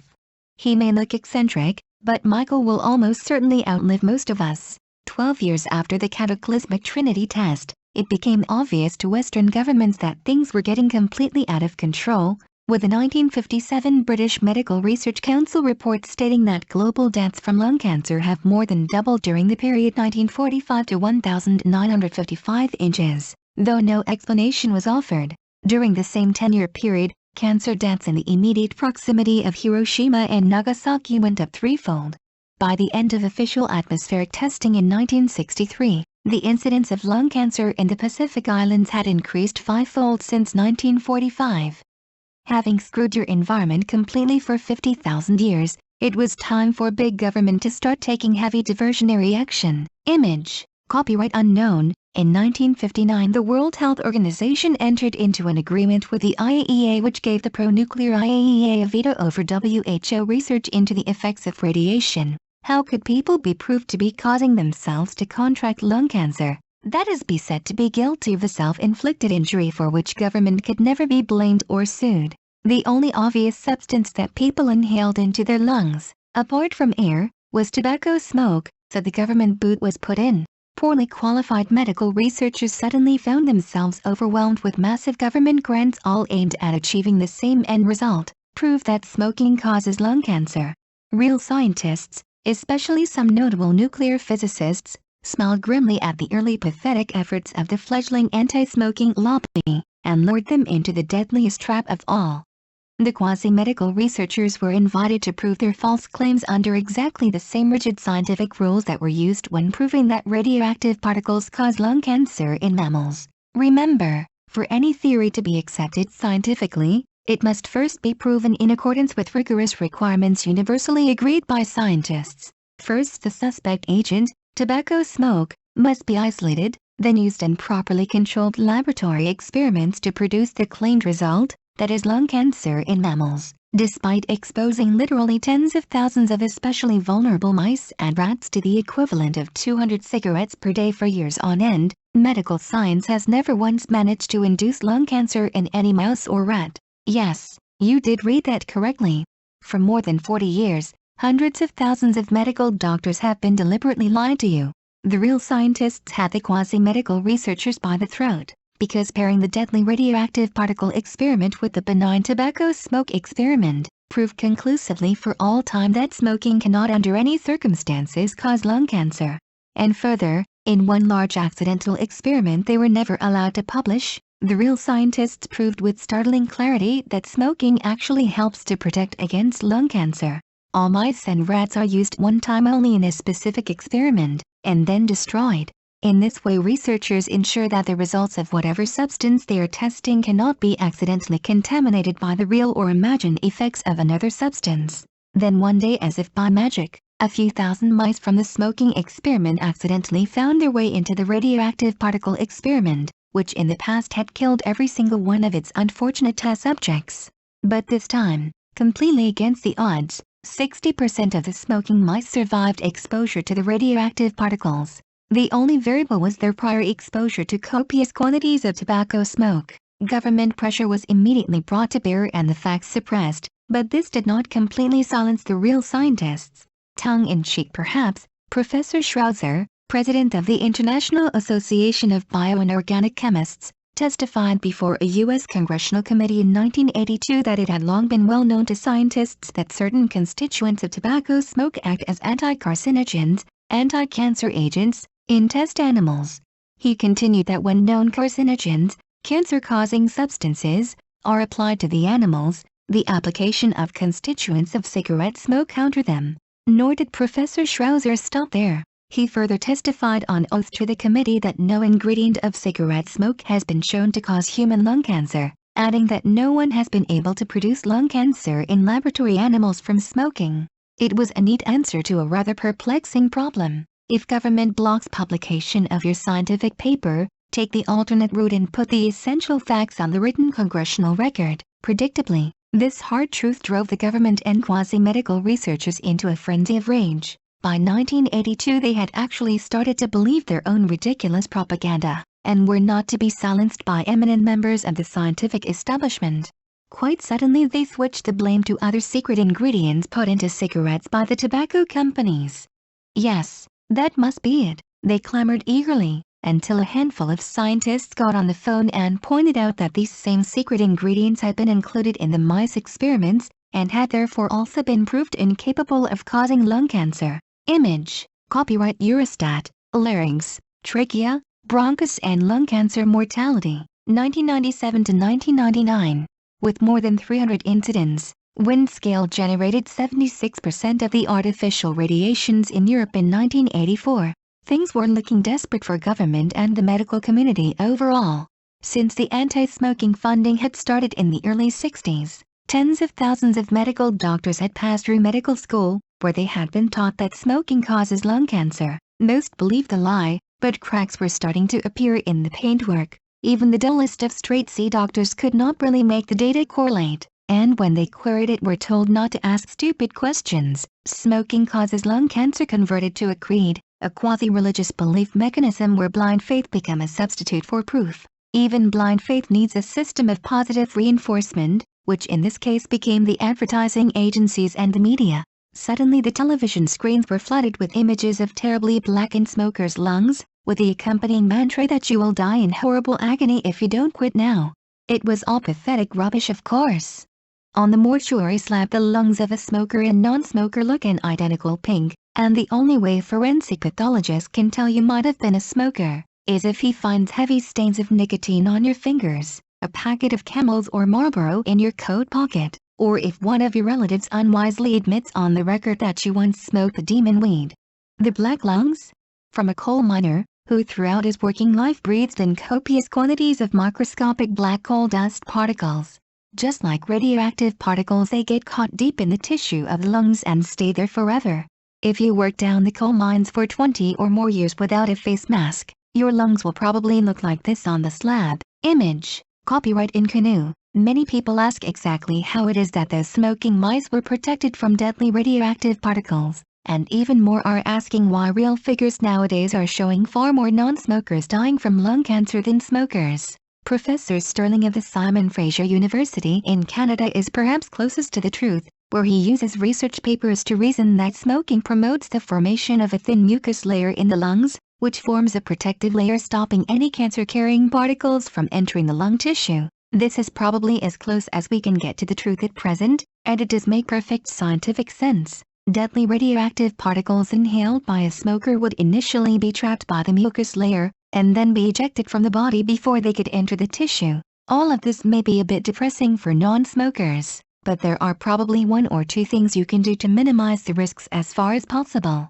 Rather than shy away from smokers in your local pub or club, get as close as you can and breathe in their expensive secondhand smoke. Go on, don't be shy, suck in a few giant breaths. Or perhaps you could smoke one cigarette or small cigar after each meal, just 3 a day to build up a thin boundary mucus layer. If you cannot or will not do either of the above, consider phoning Michael Jackson to ask for a spare surgical mask. Image, copyright Frank Davis. Scatter diagram plotting the lung cancer incidence figures from Global Canto against the smoking prevalence figures from Nation Master. The regression line indicates no correlation. Pin it. Related articles. SOTT Focus, The Health and Wellness Show, The Truth About Tobacco and the Benefits of Nicotine, Part 2. New Zika study spouts the same old lies. L-glycine for managing high blood sugar. Register to add your comments. Reader comments. Dud. By Gornatai74. Smoking kills. Period. I can see that the big tobacco jackals are at it again and have started an underhanded and insidious approach to increasing their grip on the innocent youth of the world. Saturday 9th April 2011 13:03 UTC. Laura. Re. Dud. By Laura. Think again. See. Let's all light up. Link. If you actually think that the government has implemented the anti-smoking campaign for your health, you are believing a lie. Saturday 9th April 2011 13:11 UTC. Re. Dud. By Harler Writer 1978. Joint Statement on the Reassessment of the Toxicological Testing of Tobacco Products, October 7, the COT meeting on October 26 and the COC meeting on November 18, 2004. Link 5. The committees commented that tobacco smoke was a highly complex chemical mixture and that the causative agents for smoke-induced diseases, such as cardiovascular disease, cancer, effects on reproduction and on offspring, was unknown. The mechanisms by which tobacco-induced adverse effects were not established. The best information related to tobacco smoke-induced lung cancer, but even in this instance a detailed mechanism was not available. The committees therefore agreed that on the basis of current knowledge it would be very difficult to identify a toxicological testing strategy or a biomonitoring approach for use in volunteer studies with smokers where the endpoints determined or biomarkers measured were predictive of the overall burden of tobacco-induced adverse disease. In other words, our first-hand smoke theory is so lame we can't even design a bogus lab experiment to prove it. In fact, we don't even know how tobacco does all of the magical things we claim it does. The greatest threat to the second-hand theory is the weakness of the first-hand theory. Sunday, 11th August 2013, 10:13 UTC. Badger the Wise. Telling Evidence, by Badger the Wise. The Aboriginal peoples of North America shared a peace pipe filled with tobacco before they would sit down for a creative thought session. Many Aboriginals have been known to live exceptionally long lives, despite repeated tobacco use. It may be related that the Age of Enlightenment started close to the same time that tobacco first started to become available to Europeans. Saturday, 9th April 2011, 14:17 UTC. Hey, by Sahil Osko. People who lived their life on health diets are mere fools surrendering the joy of life to the illusion of bodily comfort. If you want to extend your lifespan, worship God or something, but do not try to find it in chemical good behaviorism. This article testifies all of it. Saturday, 9th April 2011, 14:38 UTC. Not at all. By Capricorn. Smoking causes lung cancer converted to a creed, a quasi-religious belief mechanism where blind faith become a substitute for proof. I've been smoking for 45 years total, with a break of 6 years, after which I was diagnosed with cancer. The medical push for surgery, radiation, etc. was enormous. But I went back to smoking and cured myself with a change of diet, dumping most of carbohydrates, detox and vitamin B17, litro, of which I've learned first from Joe Vial's research. Imagine the surprise of my doctors, who were claiming B17 was a poison. But I'm a stubborn non-believer in authorities, I guess. Saturday, 9th April 2011, 14:44 UTC. The Truth, at Last, by Aurora. No further comment. Saturday, 9th April 2011, 15:23 UTC. Are you retarded? By Dej Sendlover. The author has gone to great lengths here to try and convince us non-smokers of the benefits of smoking, like some of us might be retarded and living in a cave for the last 40 years. Crap that you need to convince yourself of your disgusting habit is safe. That this is some government conspiracy or cover-up is absolute ludicrous. Are you trying to convince me that I should not be concerned for someone else's secondhand smoke, that it could be beneficial for me? You have the same characteristics as alcoholics and drug addicts that are in denial. This is your denial and it's filthy.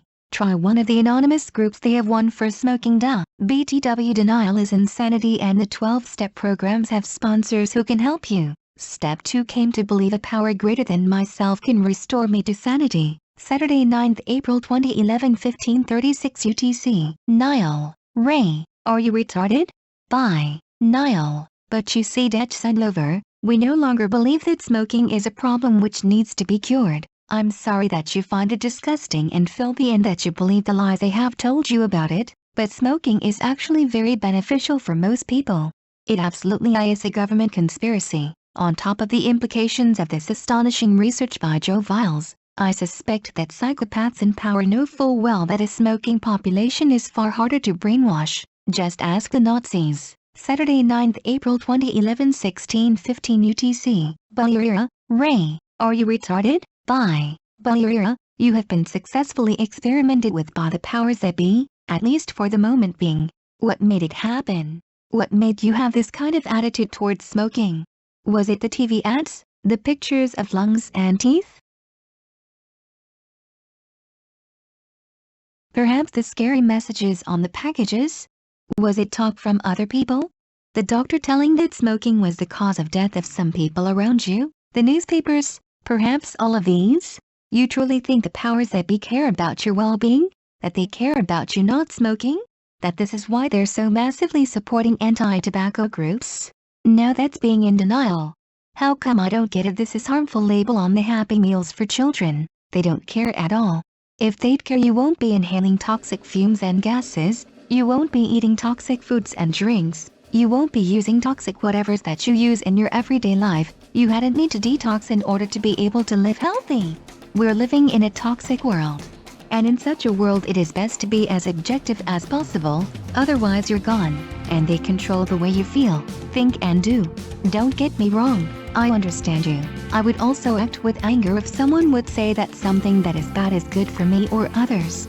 But you have to be very careful as to where this emotion comes from, and if it is really the truth that you are supporting.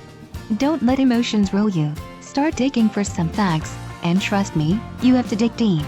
Buy the book Dissecting Anti-Smoker Brains by Michael J. McFadden, for example, as a start.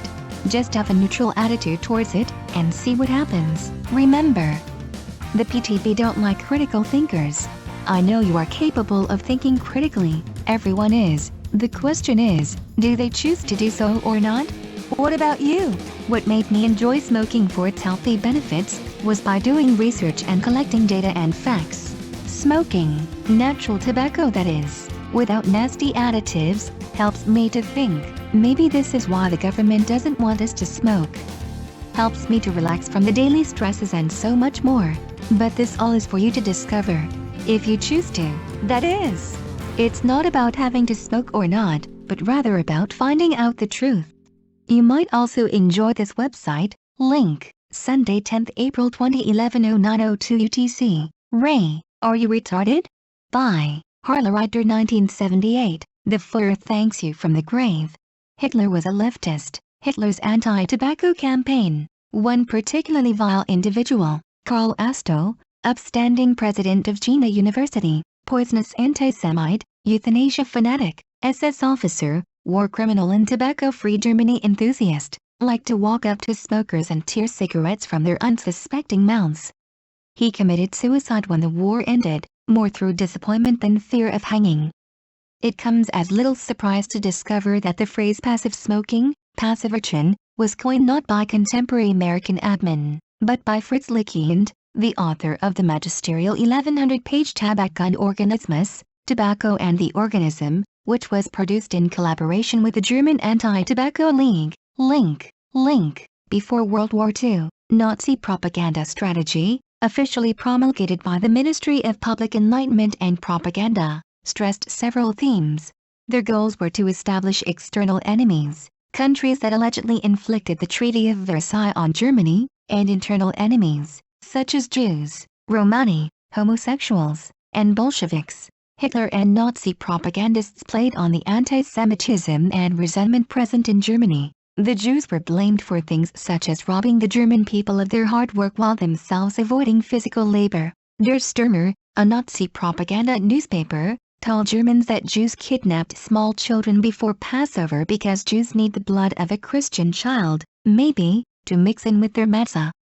Posters, films, cartoons, and flyers were seen throughout Germany which attacked the Jewish community, such as the 1940 film The Eternal Jew. Then, link, Adolf Hitler's personal distaste for tobacco 10, and the Nazi reproductive policies were among the motivating factors behind their campaign against smoking, and this campaign was associated with both antisemitism and racism. 11. Strict measures were taken in this regard and a district department of the National Socialist Factory Cell Organization, NSBO, announced that it would expel female members who smoked publicly.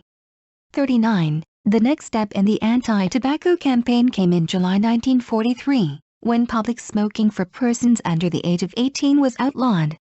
11. 32. 37. In the next year, smoking in buses and city trains was made illegal. 14. On the personal initiative of Hitler, who feared female ticket takers might be the victims of passive smoking.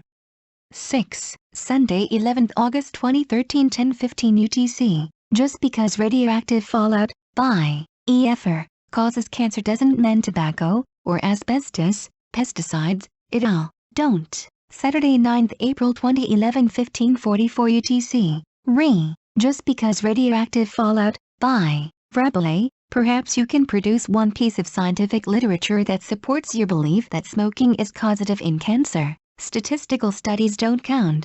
I could use statistics to prove mother's milk causes cancer. Tuesday 11th August 2015 14:56 UTC. Niall. I don't think I'll ever, by Niall, get tired of reading this article. What an awesome find. Thank you Joe Vitals. Saturday 9th April 2011 17:10 UTC. Ray. I don't think I'll ever, by Rabelais, Niall. Joe left a treasure trove of brilliant articles. He was a superb dot connector. His analysis of the Bali bombing is particularly interesting. Tuesday 11th August 2015 14:58 UTC. It's typical, by Capricorn. It's typical how non-smoking believers are quick to condemn and call names, instead of doing own research and get some real knowledge. And how naive to trust corporate governments, who polluted the world with radiation, oil spills and are pushing deadly vaccines in pharmacy, #1 killer in US, iatrogenic diseases, that in this one case they act differently and really care only about our health. Oh, wake up! Attacking smokers proves exactly that certain connections in your brain are dead already, and like religious fanatics, you'd attack anybody who doesn't share your limited beliefs. More non-smokers die of cancer these days than smokers, and this is a fact. It's just easier to put the blame for environmental toxins on individuals and divert the attention from the real culprits. Saturday 9th April 2011 17:28 UTC. Lynn. It's fairly obvious, by Lynn, that non-smokers have the same mental attitude of religious fanatics. Their minds are closed to anything that could prove their beliefs are false.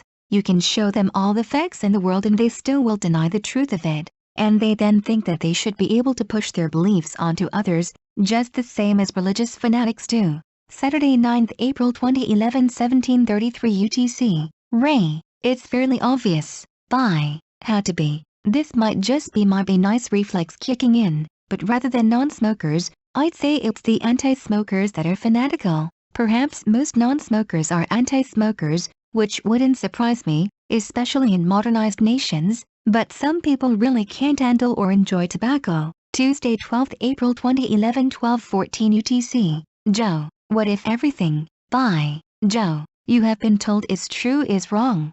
Maybe not everything, but the beliefs that have been pushed the hardest on people are the ones to take a good look at.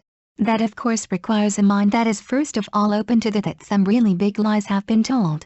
For those who can't go there, no amount of evidence that they have been lied to will ever suffice. Go figure. And here I was thinking that people were actually open to, and even wanted to know, the truth. Saturday 9th April 2011 17:34 UTC. Fascinating, by Stranger. Really a fascinating article. It sounds too good to be true. But I wonder why 85% up to 90% of all lung cancer patients are smokers. 1. According to Wikipedia, across the developed world, 91% of lung cancer deaths in men during the year 2000 were attributed to smoking, 71% for women. In the United States, smoking is estimated to account for 87% of lung cancer cases, 90% in men and 85% in women. Among male smokers, the lifetime risk of developing lung cancer is 17.2%. Among female smokers, the risk is 11.6%. This risk is significantly lower in non-smokers, 1.3% in men and 1.4% in women. 1. Link. Saturday 9th April 2011 18:25 UTC. Re. Fascinating, by Rabelais. Just because these institutional statistics claim that the patients died of smoking certainly does not make it so. How does one explain the statistical spike in all cancers immediately after WWII, when atmospheric nuclear testing began? The hundreds of years prior to that had no corresponding statistics and people smoked in larger numbers percentage-wise. Sunday 10th April 2011 07:57 UTC. I Tell Truth. Re. Fascinating, by I Tell Truth. I personally don't care for cigarette smoke, but, come on. You can't quote anything from Wikipedia as fact. Sunday 10th April 2011 09:29 UTC. Joe. Ray. Fascinating, by Joe. I don't see anywhere in link you provided that says that 85% up to 90% of all lung cancer patients are smokers. Sunday 10th April 2011 09:48 UTC. Re. Fascinating. By Stranger Joe. It's in the introduction. The first sentences. They talk about 85%. Sorry, it's not 85% and 90%. I wrote it because there are several other claims which speak about up to 90%. Sunday 10th April 2011 11:11 UTC. Re. Fascinating. By Stranger. I tell truth. Of course not. And I doubt these data, but I provided it because I am not familiar with this topic and maybe there are others who can say more about these claims and backgrounds. Sunday 10th April 2011 11:47 UTC. Re. Fascinating. By Stranger Joe. This is the study, which claims that lung cancer deaths among smokers is substantially higher. Link. Sunday 10th April 2011 11:50 UTC. I tell truth. Re. Fascinating. By I tell truth. At Stranger. No, I know. Don't worry, I'm just saying that if you want to convince people of something and have some credibility, next time don't post a Wikipedia article. Lol. Shock. We all make mistakes. Sunday 10th April 2011 13:52 UTC. Daniels. Re. Fascinating. By Daniels. Take this for what it is. But recently I came across an individual who works in one of the wards of a major hospital, and he stated that more and more lung cancer patients coming in these days are non-smokers. Sunday 17th April 2011 10:21 UTC. Re. Fascinating. By Harlerider 1978. Have you ever seen a storyline about the fact that the antis claim that smoking causes lung cancer? Of course, we all have. Have you ever seen a storyline stating that current smokers have 99.95% of never smokers' chances of NOT dying from lung cancer? I haven't either. But we should have. Note: in America the CDC data shows that the never smoker lung cancer death rate is 2/10,000 per year and the current smoker lung cancer death rate is 7/10,000 per year. Not dying from lung cancer is 9,993/9,998 equals 99.95%. Link. Results. Although never smokers were slightly older at lung cancer diagnosis than current smokers in two population-based cohorts, MEC and NHEFS, this difference was not observed in the majority of cohorts evaluated, NHS, HPFS, CTS, and UOLCR. Table 2, Sunday 11th August 2013 10:17 UTC. Re. Fascinating. By Furnace 51. It depends on the definition of smokers much as deaths attributed to smoking includes all smokers who die of cervical cancer, even though that cancer has been shown to be caused by viruses, and all stomach cancers even though that cancer is bacterial in origin. 90% of all stomach cancer cases had prior stomach ulcer history, and odds are the remaining 10% were undiagnosed ulcer sufferers. Incidentally, all smokers who die in a fire are listed as death by smoking irrespective of the fire or its cause. Similarly, in Australia, speeding is the cause of most accidents. Never mind excessive speed, and implicated in less than 7% of accidents. It's the definition of speeding that determines the stance. Since the policymakers' agenda is to justify their stance on speed cameras, they just needed to juggle the definition of speeding to include all trucks that jackknife, all wet weather events, inattention, sun blinding, and a raft of other incidents to pad the numbers. Result? They get to show speed causes most accidents. Sunday 6th October 2013 22:24 UTC. Re. Fascinating. By DIMICHSTG. According to link, the definition of never smoker is a never smoker is defined as a person who has smoked fewer than 100 cigarettes in his or her lifetime. I wonder what percentage of truly active smokers die from lung cancer versus non-smokers. I would also suspect that a lot of people tried to smoke for some time during their lifetime and that made them smokers even though they have stopped smoking. Saturday 9th April 2011 21:04 UTC. Re. Fascinating. By Stranger. It is likely that there is the same percentage of smokers, more than 100, than smokers will die from lung cancer. It would be interesting to ask a doctor who treats lung cancer how they distinguish between smokers and non-smokers. Sunday 10th April 2011 05:42 UTC. Fascinating. By stranger, but I still surprised that there is a bigger lifetime risk of developing lung cancers in smokers. This is contradicted to the statement in the sought article, Sunday 10 April 2011 07:58 UTC. Bulura, Fascinating. By Bulura, at stranger, who said, but I still surprised that there is a bigger lifetime risk of developing lung cancers in smokers. Best to read the Science article of research that concludes that many times the devil is in the details. Monday 11 April 2011 05:22 UTC. Fascinating. By stranger, at Bulura. Unfortunately I am not able to do this, because English isn't my mother tongue. This is the reason I cited it. Maybe others can detect faults. Monday 11 April 2011 14:38 UTC. 12 Steps to Recovery. By Dej Senlover. It's funny how people with addictions have to try to prove something to the rest because you're in denial of your disease. There's nothing healthy about smoking. I don't care how far this argument goes. What you do to kill yourselves is your business, but don't kill the rest of us with your secondhand smoke. I'm grateful that none of the commentators live near or around me, so you don't kill me with your smoke, but you're probably too narcissistic to know who you're hurting. Saturday 9 April 2011 21:49 UTC. QBONE. 12 Steps to Recovery. By QBONE. Are you driving a car? I have stopped to drive a car for nearly 20 years in protest against pollution. Do you know how much crap I am forced to inhale day by day without my personal authorization? Who do you kidding? Really? Monday 11 April 2011 17:22 UTC. Bar Kochba. A wise man once said. By Bar Kochba. Moderation in all things, including moderation. But seriously, this smoking propaganda has been drilled into people's brains for so long that it's nearly impossible to change minds even when the evidence is right there. Ditto with monotheism, gluten, sugar, and Elvis. Saturday 9 April 2011 22:50 UTC. Sad. By Sahil Osko. What a poor bunch of intellects here who automatically compare the phenomena of brainwashing to religion. Did your dictionary fail you last night, my dear? This is really a big downside of SOTT. It is self-contradictory, you know. On one hand you talk about the sign of the times and on the other you hate religion to the bone. What side are you on? For God's sakes make stand. Lol.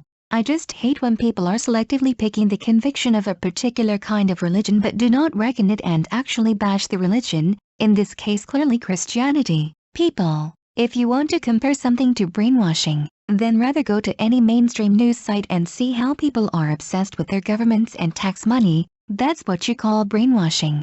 You cannot come on a website called Sign of the Times and bash religion.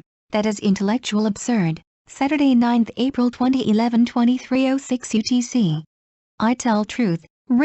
Sad. By I Tell Truth, LOL. Sunday 10 April 2011 09:32 UTC. Sad. By Frabele. I think that on balance the moral influence of religion has been awful. With or without religion, good people can behave well and bad people can do evil. But for good people to do evil, that takes religion. Steven Weinberg, Nobel laureate, Physics. Monday 11 April 2011 12:07 UTC. Scott. Sad. By Scott. Your argument rests on the fact that SOTT stands for Signs of the Times.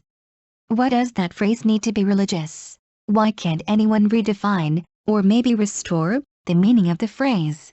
In these times, there are signs that can be seen if you look hard enough. Signs of the Times. Makes perfect sense to me. No religion required. Tuesday 12 April 2011 05:28 UTC. Puzzle. By Javawab. Yep, fascinating article. But it was in the late 1930s and early 1940s that a correlation between the rise in cigarette consumption and lung cancer was noted. This was of course before nuclear fallout was invented. So if not cigar tests, then what caused the significant increase in lung cancer from 1920 to 1944? 1. What the article hasn't mentioned is that there is apparently evidence that smoking itself causes exposed to ionizing radiation. 2. The radioactive content from the leaves can come from elevated levels of radium in the soil, fertilizers or the atmosphere. 3. New Scientist quoted Konstantin Popostfanu from the Aristotle University of Thessaloniki as saying many scientists believe that cancer deaths among smokers are due to the radioactive content of tobacco leaves and not to nicotine and tar. 4. Pretty interesting comment, no? As a side note, I'd love to see some real research of the difference in health effects between smoking organically grown tobacco from say a pipe compared to smoking the more toxic commercial variety.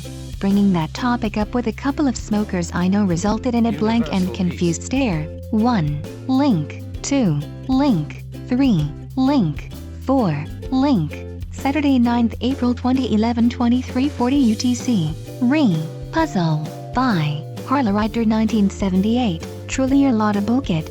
The U.S. national annual background dose for humans is approximately 360 mRim. mRim, or millirim, is a standard measure of radiation dose. Examples of radiation doses from common medical procedures are chest X-ray, 14x 17-inch area, 15 mRim, dental X-ray, 3-inch diameter area, 300 mRim, spinal X-ray, 14x 17-inch area, 300 mRim, thyroid uptake study, 28,000 mRim to the thyroid, thyroid ablation, 18 million mRim to the thyroid. Average annual total, 361 mRim year. Tobacco, if you smoke, at 280 mRim, not quite one dental XRAY for a whole year smoking or thyroid ablation, 18 million mRim to the thyroid / shrinking the thyroid. Tobacco, if you smoke, at 280 mRim, 18 million / 280 equals roughly 64,000 years of equivalent years of smoking. Link. Sunday 11th August 2013 10:19 UTC, at Sahilosko. By Capricorn. Where did you find that bashing of religion and Christianity in particular? Unless you identify with religious fanatics, or believe SOTT to be some apocalyptic sect, or something. Haven't you noticed yet? This site is not much concerned with religions per se, but with the search for the truth, which is not an exclusive domain of any particular religion. The truth is one. Sages know it by many names, but only fanatics think they're in exclusive possession of one. And they tend to rush with insults and insinuations, which only prove the shaking ground of their own beliefs. Sunday 10th April 2011 0208 UTC, at Chavaweb. By Capricorn. Well, that first link is not really showing any data, where the research comes from. During WWI lots of poisonous substances were used, not to mention first mass vaccinations, which brought about infamous Spanish flu. And stress or grief is a great trigger for cancers, as well. As for the radioactive content of the tobacco, somehow it failed to produce the cancer in laboratory experiments with small mammals, which were exposed to 206 daily. That's much more than any human smokes on average, while radioactive substances were always giving the same deadly results.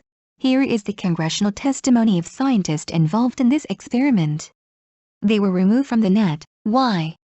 But I copied some a couple of years ago from link concerning the Comprehensive Smoking Prevention Act OF 1982 inches. GN, Schrautzer, Ph.D., La Jolla, California. I am Professor of Chemistry at the University of California, San Diego.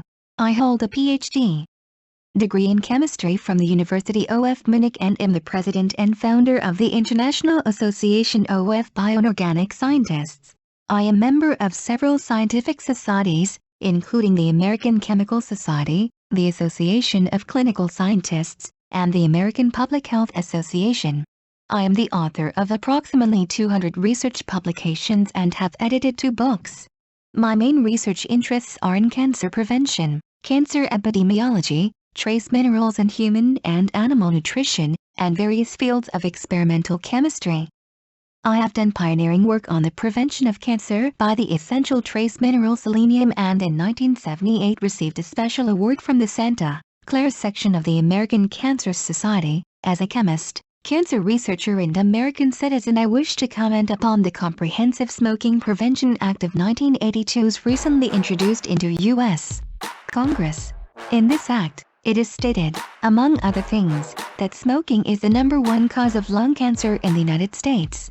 In my opinion, what role, if any, smoking plays in the causation of cancer, including lung cancer, has still to be determined.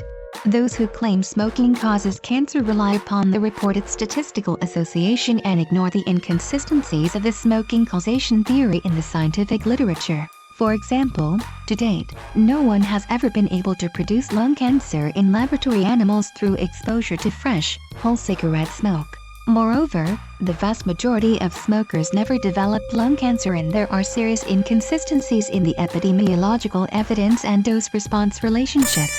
For example, a Japanese male smoking 50 cigarettes per day has a lower risk of dying from lung cancer than a British smoking doctor smoking only 1 to 14 cigarettes per day. In addition, no ingredient or combination of ingredients, as found in tobacco smoke, has been shown to cause human lung cancer. Tobacco smoke is a very complex mixture of thousands of ingredients. Some of these ingredients, in isolation, have been reported to be carcinogenic in test animals. However, this does not mean that tobacco smoke is harmful to humans. Compounds that are carcinogenic in test animals, when applied in isolation, have been found to be anti-carcinogenic when applied in combination with each other. Since it is probable that the many hundreds of compounds present in smoke interact with each other, it is highly artificial to focus upon the effects of any one ingredient or combination of ingredients in isolation from the others. It has long been known that certain smoke constituents act as anti-carcinogens in test animals. For example, tobacco belongs to the selenium-accumulating group of plants, and selenium has been shown to possess anti-carcinogenic properties. Also, constituents of cigarette smoke previously thought to be lacking altogether in carcinogenic activity have recently been found to be anti-carcinogenic when applied with true carcinogens in test animals. Cancer is an extremely complex, multifactorial disease. Studies indicate that many factors, other than smoking, are statistically associated with cancer. Some of these factors are familial predisposition, exposure to tumor viruses and other biological causing agents, exposure to ionizing radiation and industrial carcinogens, diet, exogenous environmental factors, and stress. Further, studies indicate that a number of agents normally present in foods may have activating effects on tumor viruses, and that there is an association between lung cancer mortalities and other variables of lifestyle and diet. For example, the lung cancer mortalities are correlated with the per capita intakes of sugar in milk, and with the consumption of seafoods. It also has been repeatedly suggested and recently reaffirmed that consumption of diets rich in provitamin A, carotene, may have lung cancer protecting effects. The findings in the Comprehensive Smoking Prevention Act have not been proven. Moreover, passage of the act will divert attention from other etiologic leads to the disadvantage of the American public and the progress of the health sciences. Sunday, 10th April 2011, 02:35 UTC. Niall, Re. Congressional Record. By Niall. Good find, Capricorn. I found it here too. Link. From with the Congressional Record has been scanned into a PDF. pp 667 to 671. Sunday, 10th April 2011, 04:44 UTC. Re. Ed Chavaweb. By Harlerider 1978. This pretty well destroys the myth of secondhand smoke. Link. Lungs from Pack-A-Day smokers safe for transplant. Study finds. By Joan Nellalecha, staff writer, NBC News. Using lung transplants from heavy smokers may sound like a cruel joke, but a new study finds that organs taken from people who puffed a pack a day for more than 20 years are likely safe. What's more, the analysis of lung transplant data from the U.S. between 2005 and 2011 confirms what transplant experts say they already know. For some patients on a crowded organ waiting list, lungs from smokers are better than none. I think people are grateful just to have a shot at getting lungs, said Dr. Sharvin Tagavi, a cardiovascular surgical resident at Temple University Hospital in Philadelphia, who led the new study.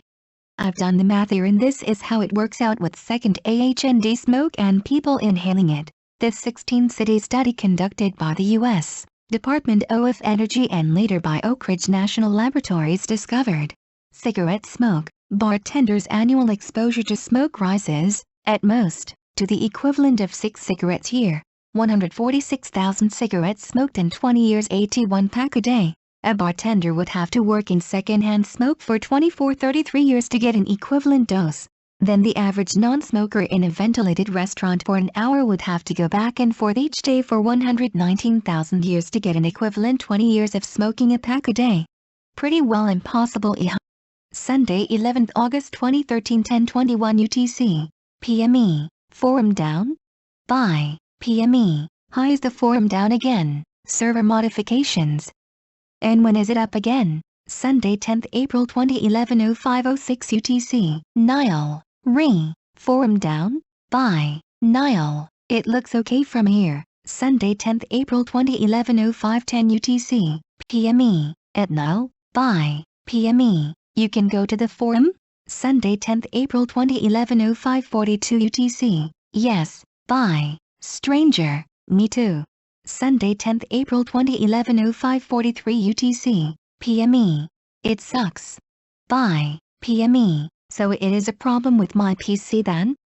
You all can go to the forum? Sunday, 10th April 2011, 05:50 UTC. This. Bye. Stranger.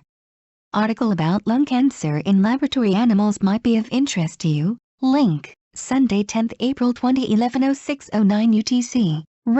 This. Bye. Stranger. For example. Anyway, in the Norwegian study, investigators induced pneumonitis, lung inflammation, in rats by exposing the animals to radiation. The animals were then exposed to tobacco smoke, and it was shown that the smoke actually suppressed the inflammation in the lungs. In short, smoking is good for you if you have pneumonitis, I guess. Sunday, 10th April 2011, 06:13 UTC. This. Bye. Harleriter, 1978. Study. Live to 100 by defying all health advice. Einstein College recently studied folks who lived past age 95. The reluctantly reported result: people who live to 95 or older are no more virtuous than the rest of us in terms of their diet, exercise routine or smoking and drinking habits. Einstein College press release. Link. 78 in PT equals news. Did you notice in link above that they just state that the very old smoked about as much as did people who died younger, with no detail given, although detail is given regarding eating, boozing, exercise, and so on? Well, when it came to publishing the abstract with the National Institutes of Health, they ignore smoking results entirely. They do say that smoking was studied, but make no mention whatsoever that smoking was not shown to impair longevity. Again, as with the press release, precise detail is given regarding other studied factors, but when it came to smoking, the holy taboo of all holy taboos, they simply couldn't bear even to mention their own finding. Here it is, the official NIH abstract. Link. You'd probably have to pay about $50 to buy the full study from the Wiley service where it's posted. But you don't have to. A reporter for an independent publication who read the study tells us that about 74% of 70-year-old men smoked and that smokers still made up the majority of over 95 men at 60%, while 26% of 70-year-old women smoked and a greater proportion of about 30% of over 95 women smoked, and that, all in all, the oldest folks did not particularly follow any of the healthiest advice to exercise, eat healthy, or avoid booze and tobacco. The news article. Link. Expectations. Did you note the researchers' conclusion? Although this study demonstrates that centenarians can be obese, smoke and avoid exercise, we should watch our weight, avoid smoking and be sure to exercise, since these activities have been shown to have great health benefits for the general population, including a longer lifespan. Sunday, 11th August 2013, 10:22 UTC. Life's a drag. Bye. System. During the process of belatedly trying to acquire a little knowledge, the only thing that I enjoy more than a seriously good article like this are some of the words of wisdom that ensue. Can one of the above geniuses recap me on who and what Marie Curie was? Was this darling of the nutty professors of yesteryear, known for giving the world the term radiation or nicotine? Was her name given to the unit of measurement for levels of radioactivity or for levels of tar in the lungs? Have these same geniuses researched why the NHS was born? 2 world wars did not necessitate the need for a national health service, but when lots of people became ill after 1945, a means of recording and correlating these illnesses was of great importance to our concerned leaders.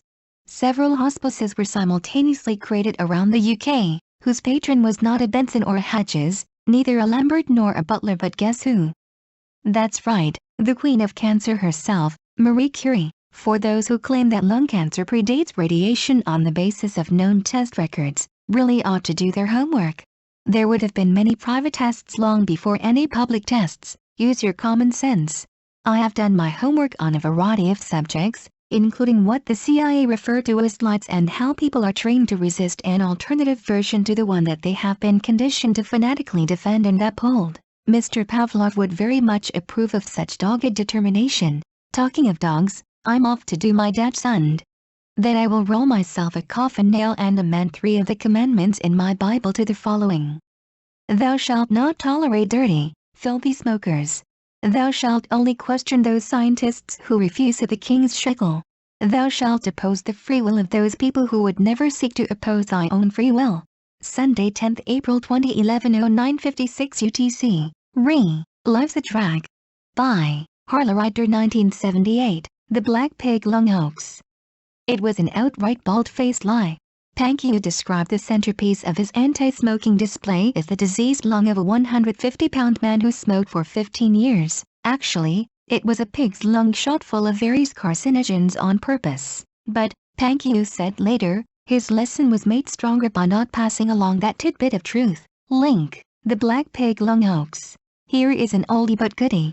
This is the article everyone always talks about, but is so difficult to find. April 5, 2001. It was an outright bald-faced lie. Pankyu described the centerpiece of his anti-smoking display as the diseased lung of a 150-pound man who smoked for 15 years. Actually, it was a pig's lung shot full of various carcinogens on purpose. But, Pankyu said later, his lesson was made stronger by not passing along that tidbit of truth. Smokers' lungs used in transplants. Chris Watson, Vice President of the British Transplantation Society, told CNN that 49% of last year's lung donors in the UK were smokers. We're not in the luxurious position in transplantation to turn down organs because they're not absolutely perfect. There are very few perfect organs, he said. Link. Sunday, 11th August 2013, 10:23 UTC. Gabby. From the EVOS Experience, by Gabby. You all are going to love this quote from Sound Truth in Corporate Myths, The Legacy of the Exxon Valdez Oil Spill by Ricky Ott, Penthouse T. It basically says that smokers did much better than non-smokers. Quote Worker Health Survey. During summer 2002, Annie O'Neill, a graduate student at Yale Medical School's Department of Epidemiology and Public Health, conducted an internship with ACAT and AFER, the two non-profit organizations investigating the health effects of the EVOS, Exxon Valdez oil spill, cleanup. She conducted independent research on Exxon's cleanup and an investigation of self-reported chronic health problems among EVOS cleanup workers for her master's thesis. She found EVOS workers in jobs with high oil exposure to oil, fumes, mists, and aerosols have a greater prevalence of self-reported symptoms of respiratory problems, neurological problems and chemical sensitivities than unexposed workers. Among workers with high oil exposure, non-smokers reported a greater prevalence of symptoms of chronic bronchitis than smokers. Symptoms of chronic airway disease included sleep apnea, pneumonia, other lung conditions, chronic sinus and or ear problems, asthma, persistent hoarseness. End quote. Sunday, 10th April 2011, 13:33 UTC. From the EVOS Experience, by Stranger. Wow. Thanks for sharing. Sunday, 10th April 2011, 16:05 UTC. Thank you. Bye. Joel. Not having the time to research this subject fully, for years I only had my statistical intuition and logic on which to base my non-belief. Why it was not apparent that, consistent with my basic principles, anything that government tells you is likely false for GD only knows what reason, but they have one, is probably because I got trapped in the numbers miasma.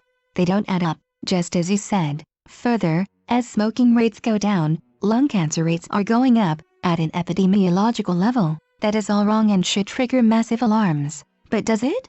No. If cases of rabies increase suddenly but neither animal bite nor attack nor any other known cause increased, wouldn't this be a cause for intense research? Sure, but with tobacco, the trick is they know the cause issue. It isn't related, so it is passed off as propaganda. One was to tell that the science isn't as when the common sense isn't either. But getting Vox Populi to think is another matter altogether.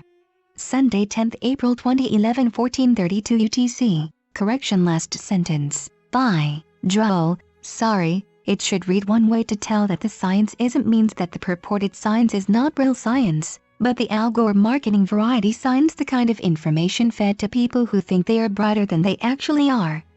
Somewhat like Al Gore, in fact, actually.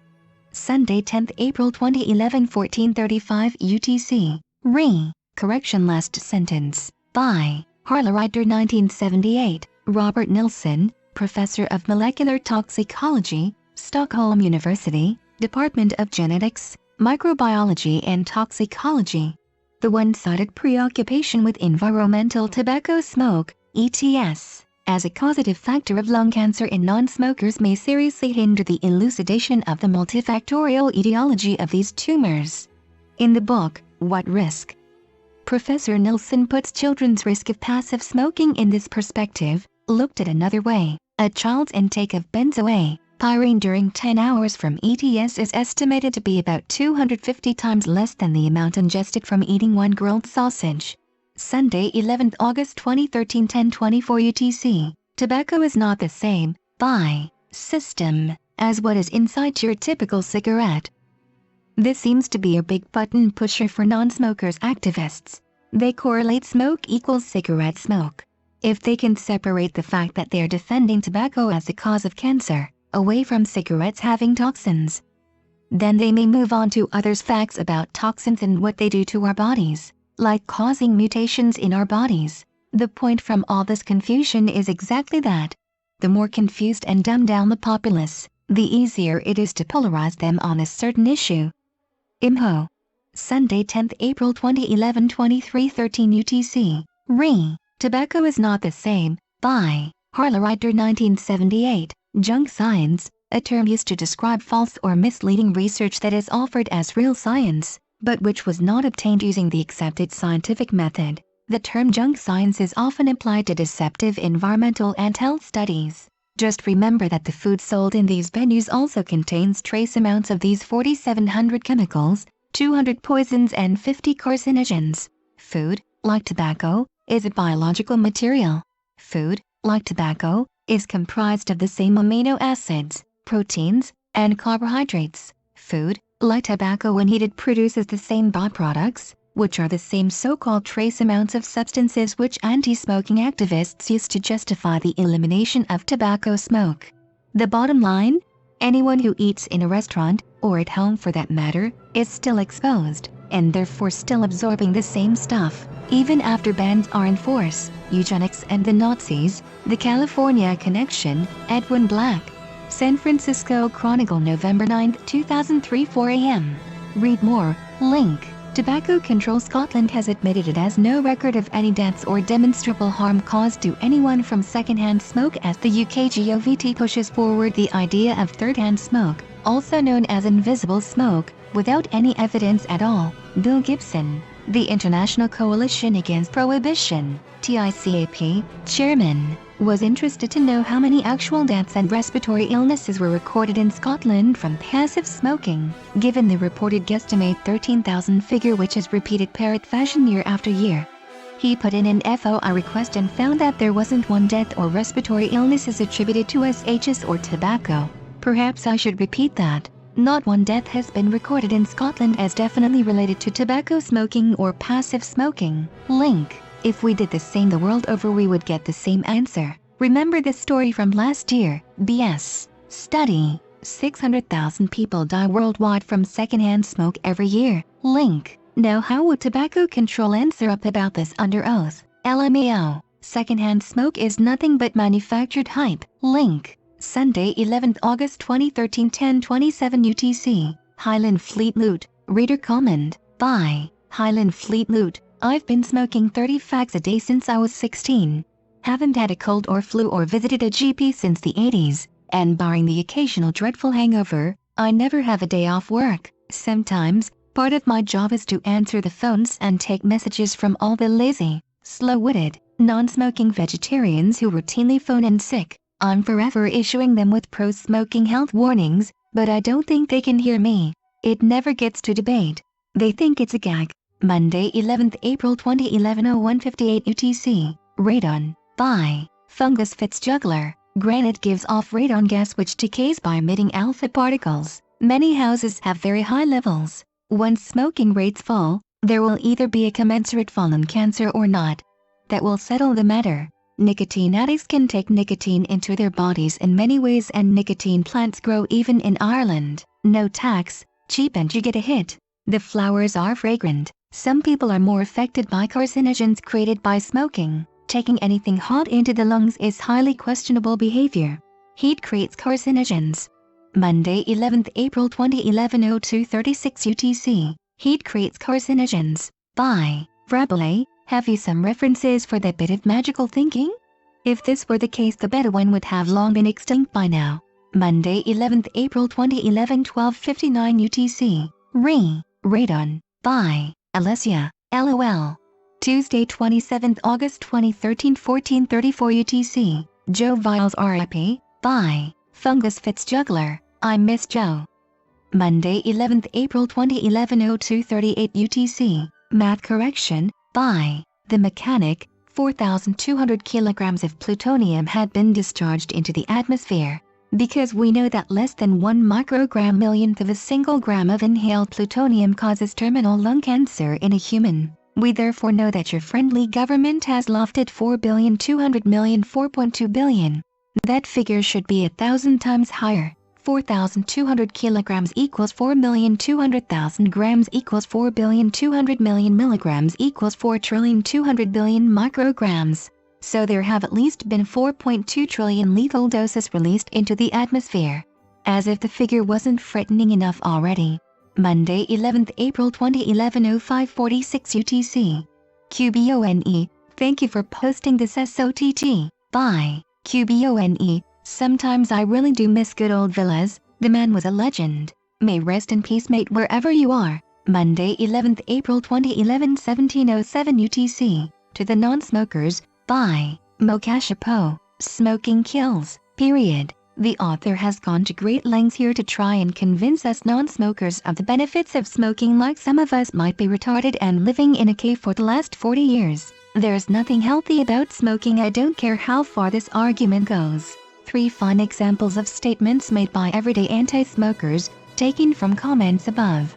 I think it would be a good exercise for anyone who is inclined to make statements like these, to stop for a minute to ask themselves what information, specific or general, has led them to form their opinion belief. I think that in most cases, if people were honest with themselves, they would find that their belief stems from a lifetime of hearing short statements about how smoking kills, from media, family and peers, without any kind of accompanying scientific data. I, for one, was fully informed of how smoking kills, from a very young age, and I had never read any kind of scientific document or article. And I believed it for years. I'm not trying to tell people what to think, but I am trying to encourage people to consider how they think. When a doctor tells you that your mom died of lung cancer, you know she died of lung cancer. But do you really know that it was because of her smoking? This article, with all its scientific data and links to more info, illustrate quite clearly that, no, you do not really know what caused the cancer. Both my grandfathers were heavy smokers all their lives, but neither of them died of lung cancer, or any other cancer. They died at the ages of 80 and 84. My sister once worked with an immigrant who had been a doctor in her country of origin.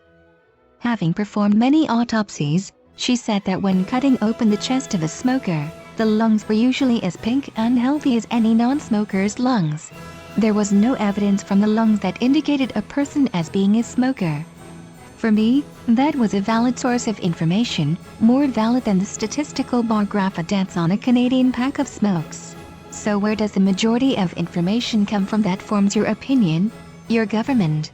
And if you are a regular reader of SOTT, are you not already aware of the fact that your government lies to you every day, to smoke, or not to smoke? That is the question. Tuesday, 12th April 2011, 01:19 UTC. Bull. By Panton. Whilst I agree with the facts of nuclear testing causing cancers, the rest of this article is bullshit. Nicotine is a highly addictive drug. I have worked in rehab and have seen heroin addicts who have stopped using but cannot tackle their nicotine addiction. My wife is 57 and completely unable to give up smoking. She has a hacking smoker's cough which is made worse every time she drags in smoke, but still she just cannot do anything about it. She doesn't smoke in our living space, apart from out of the window. Because secondhand smoke makes me asthmatic, I damaged my own lungs badly enough with nicotine when I was a young man and it was considered cool to smoke. I am shocked to see such a bullshit article in SOTT. To be honest, it could only have been written by an apologist for the nicotine industry. Tuesday 12 April 2011 02:32 UTC. Scott, Re. Bull. Bye. Scott, now that's interesting. My father smoked Marlboros for years. Every time he had a cold, he had a nasty, hacking cough. I've smoked natural tobacco for almost a decade, and I have never had a hacking cough even when sick. In fact, I get sick far less now than I used to. I almost never have headaches anymore. I used to pop ibuprofen at least once a week for headaches. I also had high blood pressure before I started smoking, at the age of 23. My secret? Dietary changes. No gluten, no dairy, low sugar, plenty of fats, following several detox protocols, supplementation, massive quantities of vitamin C, etc. Oh, and I smoke. Go figure. Tuesday 12 April 2011 05:36 UTC. Divide by 0, Re. Bull. Bye. Divide by 0, Scott. My blood pressure was always borderline. But when I started smoking, the next physical and ones after that I had normal blood pressure.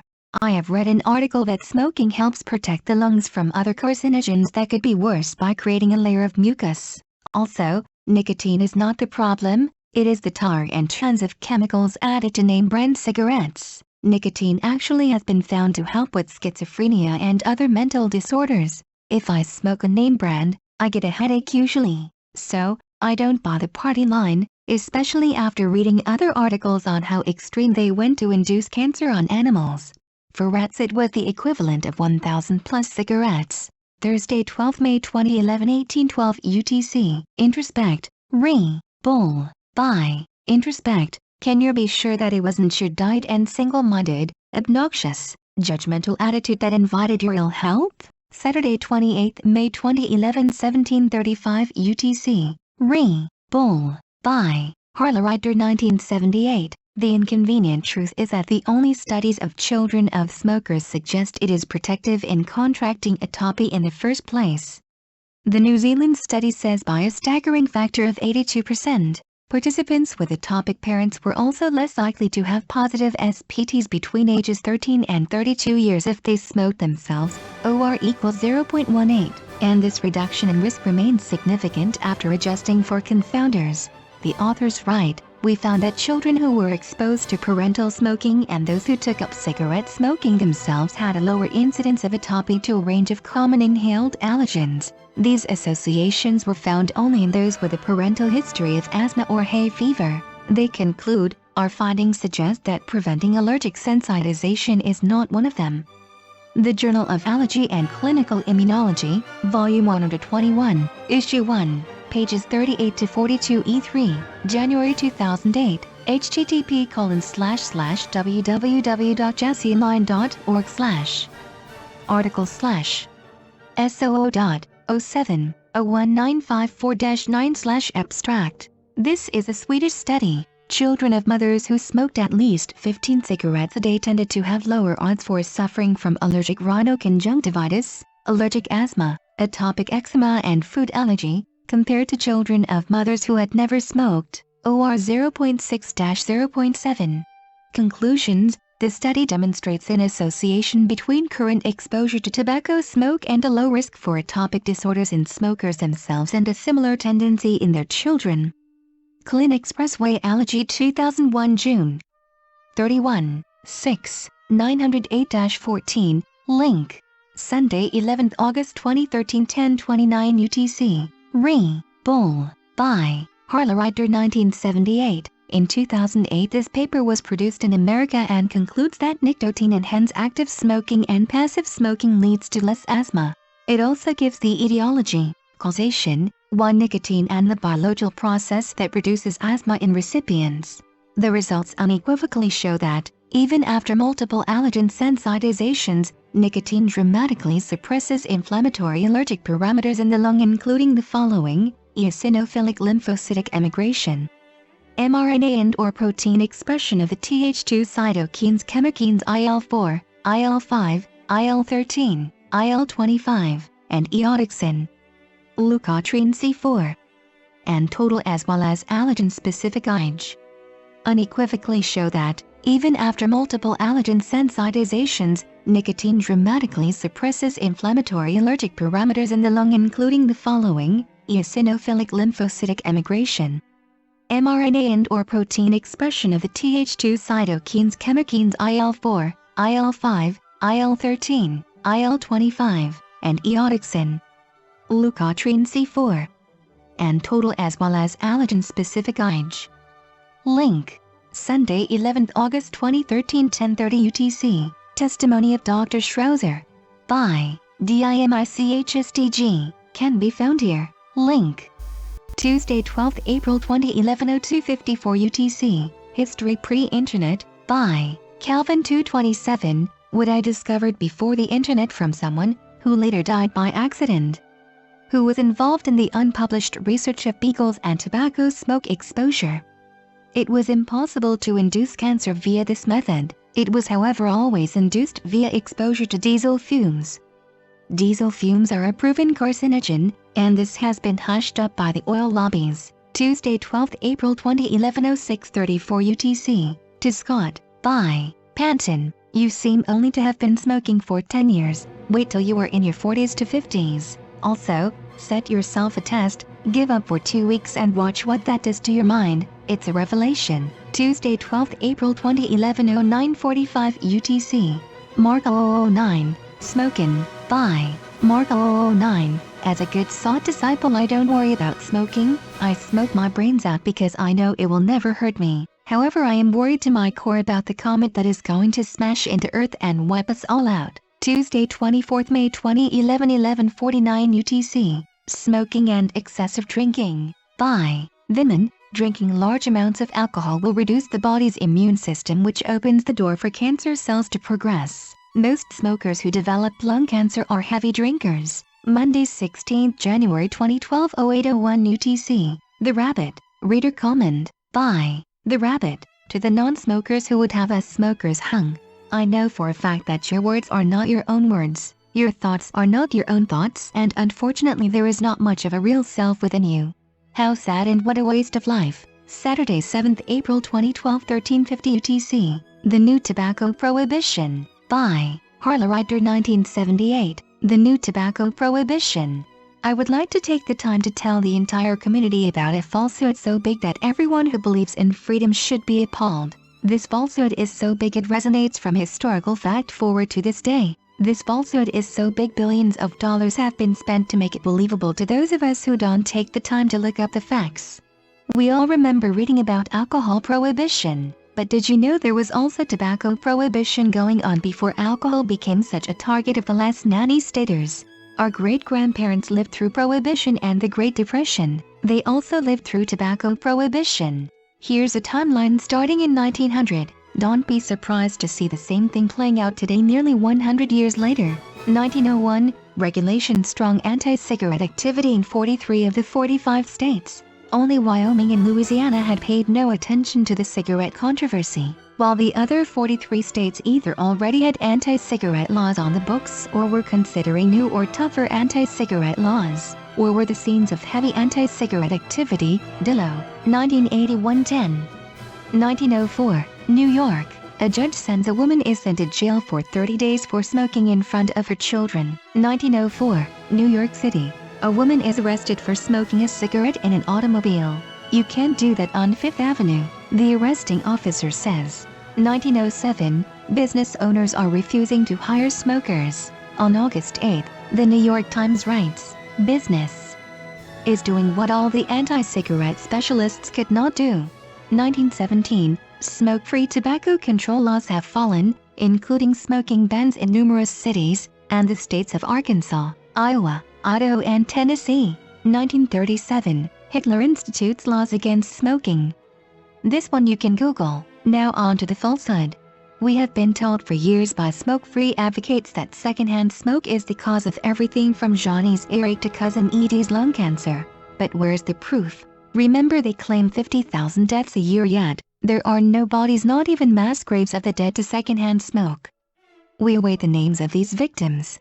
A simple stroll down history's road, say 10 years or so, and we start to get at the truth. A federal judge by the name of Austin got a case dropped in his lap in North Carolina. The case was that of EPA's study on secondhand smoke, environmental tobacco smoke. The judge, an anti-tobacco judge by reputation, spent 4 years going through the study and interviewing scientists at EPA and came to the conclusion: junk science. EPA's 1992 conclusions are not supported by reliable scientific evidence. The report has been largely discredited and, in 1998, was legally vacated by a federal judge. Before its 1992 report, EPA had always used epidemiology's gold standard CI of 95% to measure statistical significance. But because the U.S. studies chosen cherry-picked for the report were not statistically significant within a 95% CI, for the first time in its history EPA changed the rules and used a 90% CI, which doubled the chance of being wrong.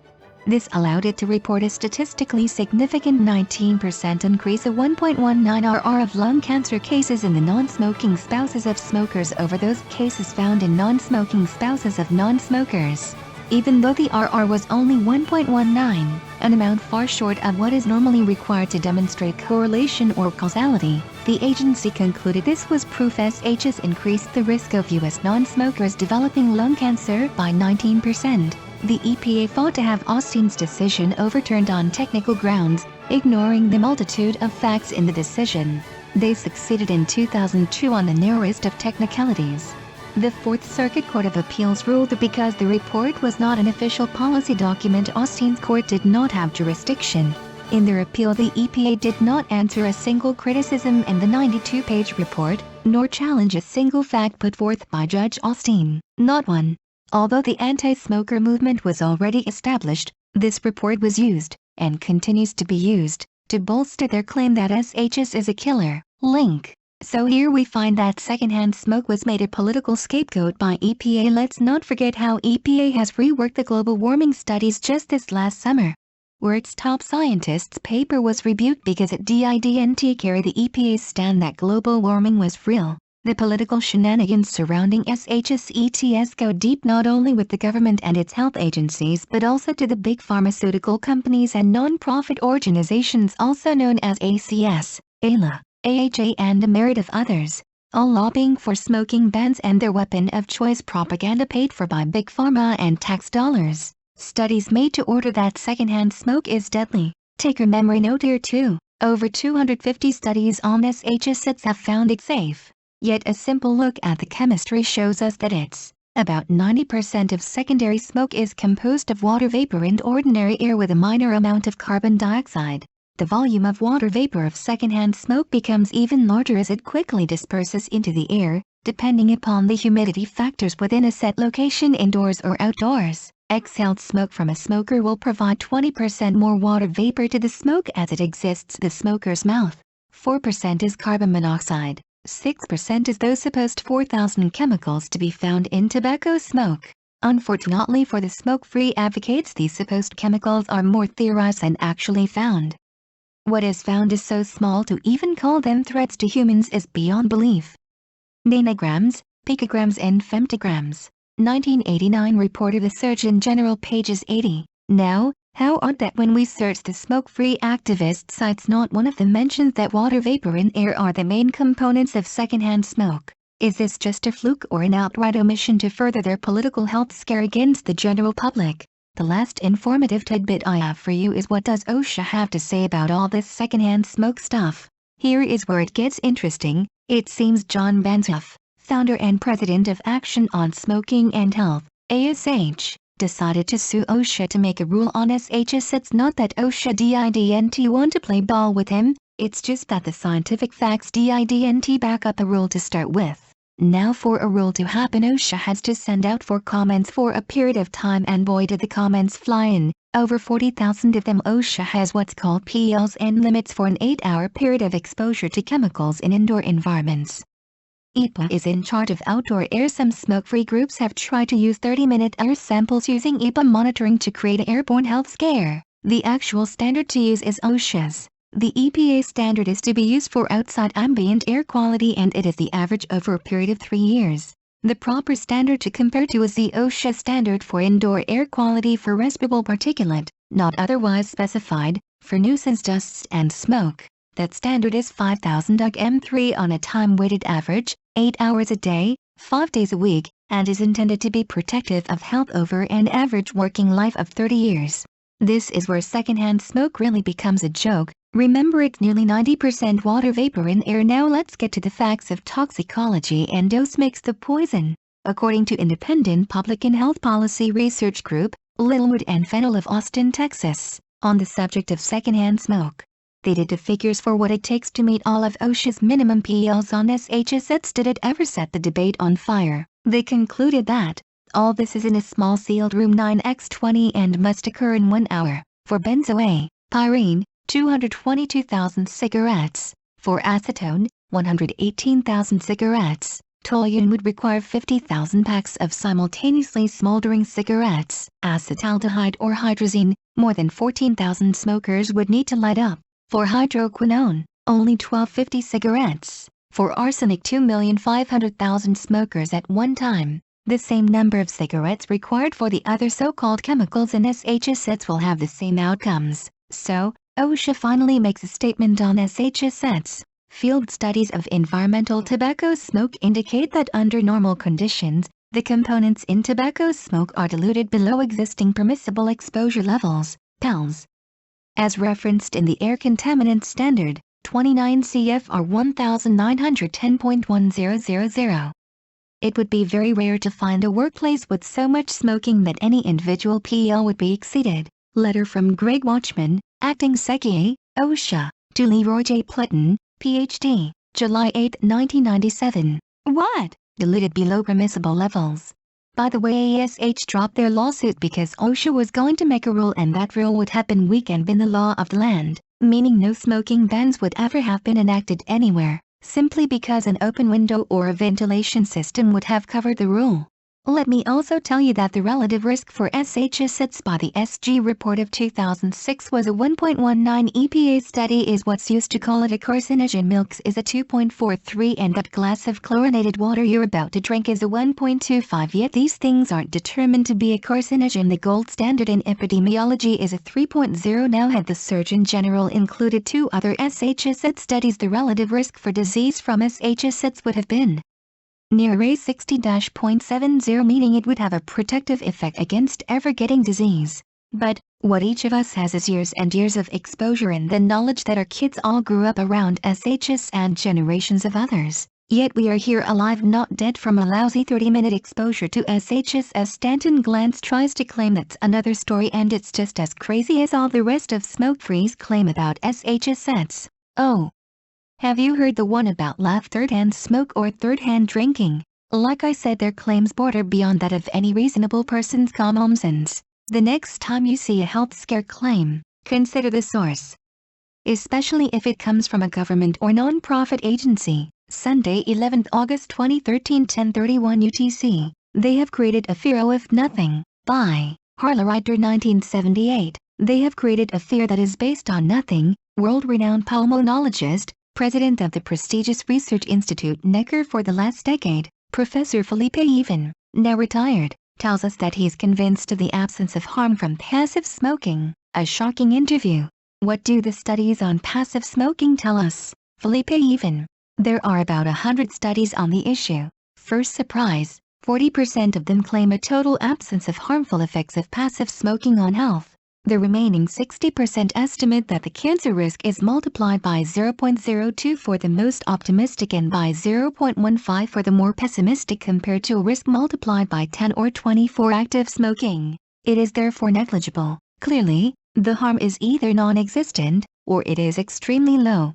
It is an indisputable scientific fact. Anti-Tobacco Association's report 3000-6000 deaths per year in France. I am curious to know their sources. No study has ever produced such a result.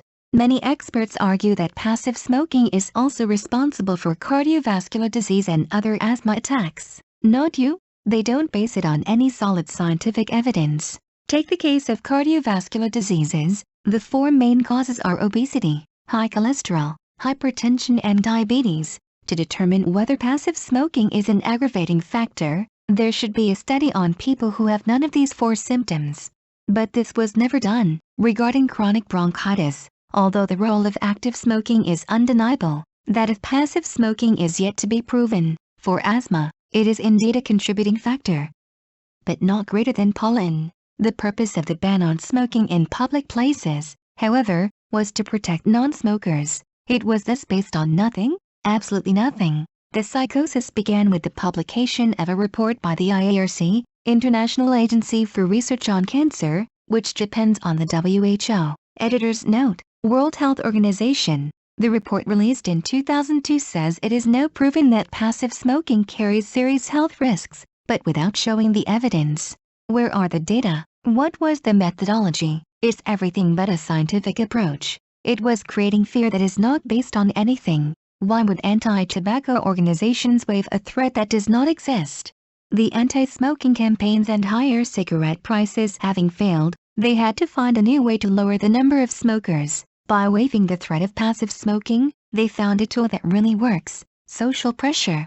In good faith, non-smokers felt in danger and started to stand up against smokers. As a result, passive smoking has become a public health problem, paving the way for the law and the decree banning smoking in public places.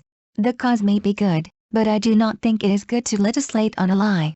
And the worst part is that it does not work. Since the entry into force of the decree, cigarette sales are rising again. Why not speak up earlier? As a civil servant, dean of the largest medical faculty in France, I was held to confidentiality.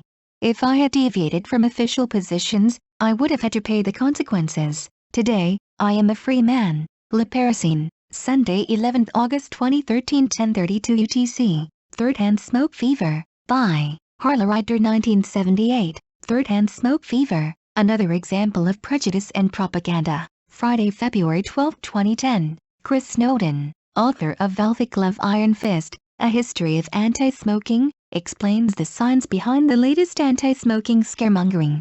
It was the kind of laboratory experiment that two chemists might conduct to kill time on a rainy Friday afternoon. It resulted in global media coverage. The Daily Telegraph was only marginally more excitable than the many other newspapers which reported it. Third-hand smoke as dangerous as cigarette fumes. Third-hand smoke found in hair and on clothes can be as dangerous as the fumes billowing directly from a cigarette, particularly to babies and children. This came just over a year after the concept of third-hand smoke toxins lingering in hair and furniture for months after a cigarette is extinguished, was first launched into the public consciousness. On that occasion, a telephone survey asking whether parents would be less likely to smoke if they believed that dormant carcinogens in the upholstery could attack their children was reported as if such a phenomenon had already been proven. In fact, it had not even been studied. But the speculative survey was enough to prompt Think of the Children hyperbole from the Daily Mail under the headline, "Even smoking outside can harm your baby." Insight, having established that a section of the public was open to the idea of a new health scare, the first laboratory experiment was commissioned, the order of events providing an insight into how these things work, conducted in the respected Lawrence Berkeley National Laboratory in California. This experiment involved putting nitrous acid in contact with nicotine to see if the reaction created tobacco-specific nitrosamines, TSNAs. Specifically, they were looking for NNA and two known carcinogens, NNN and NNK. The nicotine had been absorbed into a surface, hence third-hand smoke, although not the clothes and hair mentioned in subsequent news reports. Instead, the glove compartment of a truck driven by a heavy smoker was selected. The smallest and most confined workplace imaginable. A sample was taken by wiping the glove box and the nitrous acid was then sprayed on, with underwhelming results. No NNN was found and both NNA and NNK were found at barely detectable levels, both under 1 ngcm2. This was the closest the researchers came to experimenting in real-life conditions, unsurprisingly.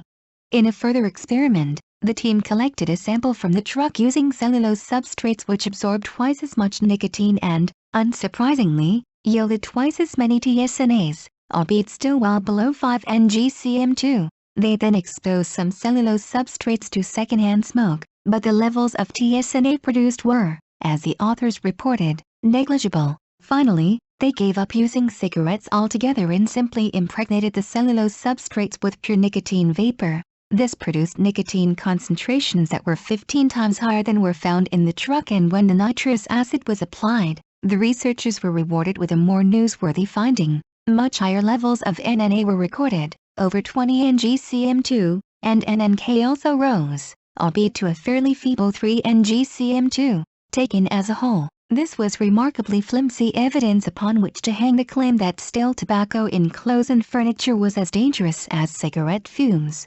Having come up empty-handed using a real-life smoking environment, the researchers had resorted to using nicotine vapor on cellulose substrates in an experiment that could not be replicated outside of a laboratory. Even then, they had not found NNN in any of the experiments, and the only TSNA to appear in any quantity was NNA. This posed a problem because NNA doesn't actually cause cancer, as the authors admit. NNA carcinogenicity has not been reported. This left them with one carcinogen that was barely present, one carcinogen that wasn't present at all, and one TSNA that was present but wasn't a carcinogen. But even these inauspicious findings only hinted at a more fundamental problem with the study: react. The paper had shown that nitrous acid molecules will react with absorbed nicotine, just as it would with free-floating nicotine, to produce TSNAs. The more nitrous acid in the room, and the more nicotine on the surface, the more the reaction will occur.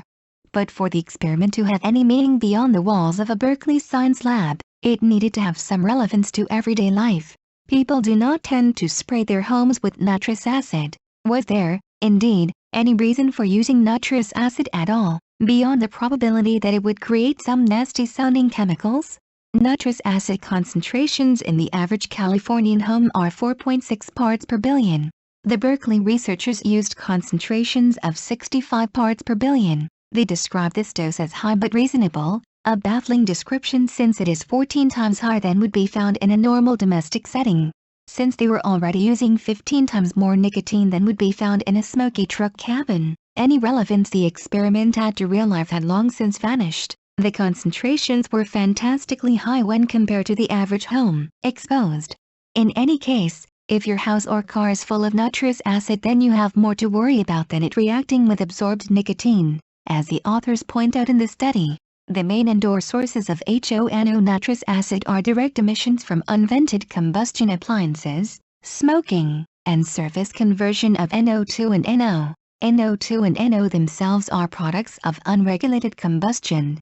So you'll only be exposed to high concentrations of nitrous acid if you're exposed to the products of combustion. You're a peasant in a smoke-filled hut, you live in a very polluted city like New Delhi, or you are in fact smoking a cigarette. The combustion products themselves are carcinogens, and are present in much higher concentrations than the TSNAs. Your problem would be the nitrous acid, not the cherry you smoked a cigar in last Christmas. Chris Snowdon is author of Velvet Glove Iron Fist, A History of Anti-Smoking. Link, Sunday 11th August 2013 10:33 UTC. Reader comment, by Harlerider 1978, Inside the Tobacco Control Industry and Their Deceitful Tactics, link write, or sign ghost written, letters to the editor, etc. Pages 31 and 33. Submit at least 2 letters to the editor each month during the campaign, under the names of different authors. Page 33. Nothing can ruin a campaign faster than public disclosure of financial wrongdoing, intentional or unintentional. Something your opponents would love to expose if given the opportunity. Page 34. Sunday 11th August 2013 10:34 UTC. Reader comment, by Harlerider 1978. Looky what I found just moments ago. The Voting Holder 1995. We must brainwash people on guns like we did on cigarettes. Breitbart.com has uncovered video from 1995 of then U.S. Attorney Eric Holder announcing a public campaign to really brainwash people into thinking about guns in a vastly different way. Holder was addressing the Women's National Democratic Club. In his remarks, broadcast by C-SPAN 2, He explained that he intended to use anti-smoking campaigns as his model to change the hearts and minds of people in Washington, D.C. about guns. Link: what we need to do is change the way in which people think about guns, especially young people, and make it something that's not cool, that it's not acceptable, it's not hip to carry a gun anymore, in the way in which we changed our attitudes about cigarettes. Holder added that he had asked advertising agencies in the nation's capital to assist by making anti-gun ads rather than commercials that make me buy things that I don't really need. He had also approached local newspapers and television stations, he said, asking them to devote prime space and time, respectively, to his anti-gun campaign. Local political leaders and celebrities, Holder said, including Mayor Marion Barry and Jesse Jackson, had been asked to help. In addition, he reported, he had asked the local school board to make the anti-gun message a part of every day, every school, and every level. Despite strict gun control efforts, Washington, D.C. was and remains one of the nation's most dangerous cities for gun violence, though crime has abated somewhat since the 1990s. Holder went on to become Deputy Attorney General in the Clinton administration, and currently serves as Attorney General in the Obama administration. Link: the video of Holder's remarks was uncovered by Breitbart.com contributor Charles C. Johnson. Sunday, 11th August 2013, 10:35 UTC. Reader comment by Harlewriter 1978. World Atlas. More people smoking cigarettes than ever. There are more people smoking now than ever before, despite health warnings and the rising price of cigarettes. In 1980, 4,453 billion cigarettes went up in smoke, which increased to 6,319 billion in 2010. By 2020, you can expect to find nearly 7 billion cigarette ends littering the world. Top of the charts in terms of nicotine addiction are Asia and Australia, which is where 57% of cigarettes are smoked today. These alarming statistics are among many of the intriguing facts laid bare in the 9th edition of Dan Smith's The State of the World Atlas. Elsewhere, the book reports that 19% of Americans say they could not feed their families in 2011, despite living in one of the world's richest countries. Meanwhile, 20% of India's population remains undernourished, despite its gross national income rising by 450% since 1990. An even more shocking revelation is that 2.5 billion people live on less than £1.25 a day, which represents 1 in 3 of the global population. Link: Sunday, 11th August 2013, 10:36 UTC. Reader comment by Harlewriter 1978. Mark Twain said it right over 100 years ago. The Moral Statistician. Originally published in Sketches, Old and New, 1893. I don't want any of your statistics. I took your whole batch and lit my pipe with it. I hate your kind of people. You are always ciphering out how much a man's health is injured, and how much his intellect is impaired, and how many pitiful dollars and cents he wastes in the course of 92 years' indulgence in the fatal practice of smoking. And in the equally fatal practice of drinking coffee. And in playing billiards occasionally. And in taking a glass of wine at dinner, etc., etc. And you are always figuring out how many women have been burned to death because of the dangerous fashion of wearing expensive hoops, etc., etc. You never see more than one side of the question. You are blind to the fact that most old men in America smoke and drink coffee, although, according to your theory, they ought to have died young. And that hardy old Englishmen drink wine and survive it, and portly old Dutchmen both drink and smoke freely, and yet grow older and fatter all the time. And you never try to find out how much solid comfort, relaxation, and enjoyment a man derives from smoking in the course of a lifetime, which is worth 10 times the money he would save by letting it alone, nor the appalling aggregate of happiness lost in a lifetime by your kind of people from not smoking. Of course you can save money by denying yourself all those little vicious enjoyments for 50 years. But then what can you do with it? What use can you put it to? Money can't save your infinitesimal soul. All the use that money can be put to is to purchase comfort and enjoyment in this life. Therefore, as you are an enemy to comfort and enjoyment, where is the use of accumulating cash? It won't do for you to say that you can use it to better purpose in furnishing a good table, and in charities, and in supporting tract societies, because you know yourself that you people who have no petty vices are never known to give away a cent, and that you stint yourself so in the matter of food that you are always feeble and hungry.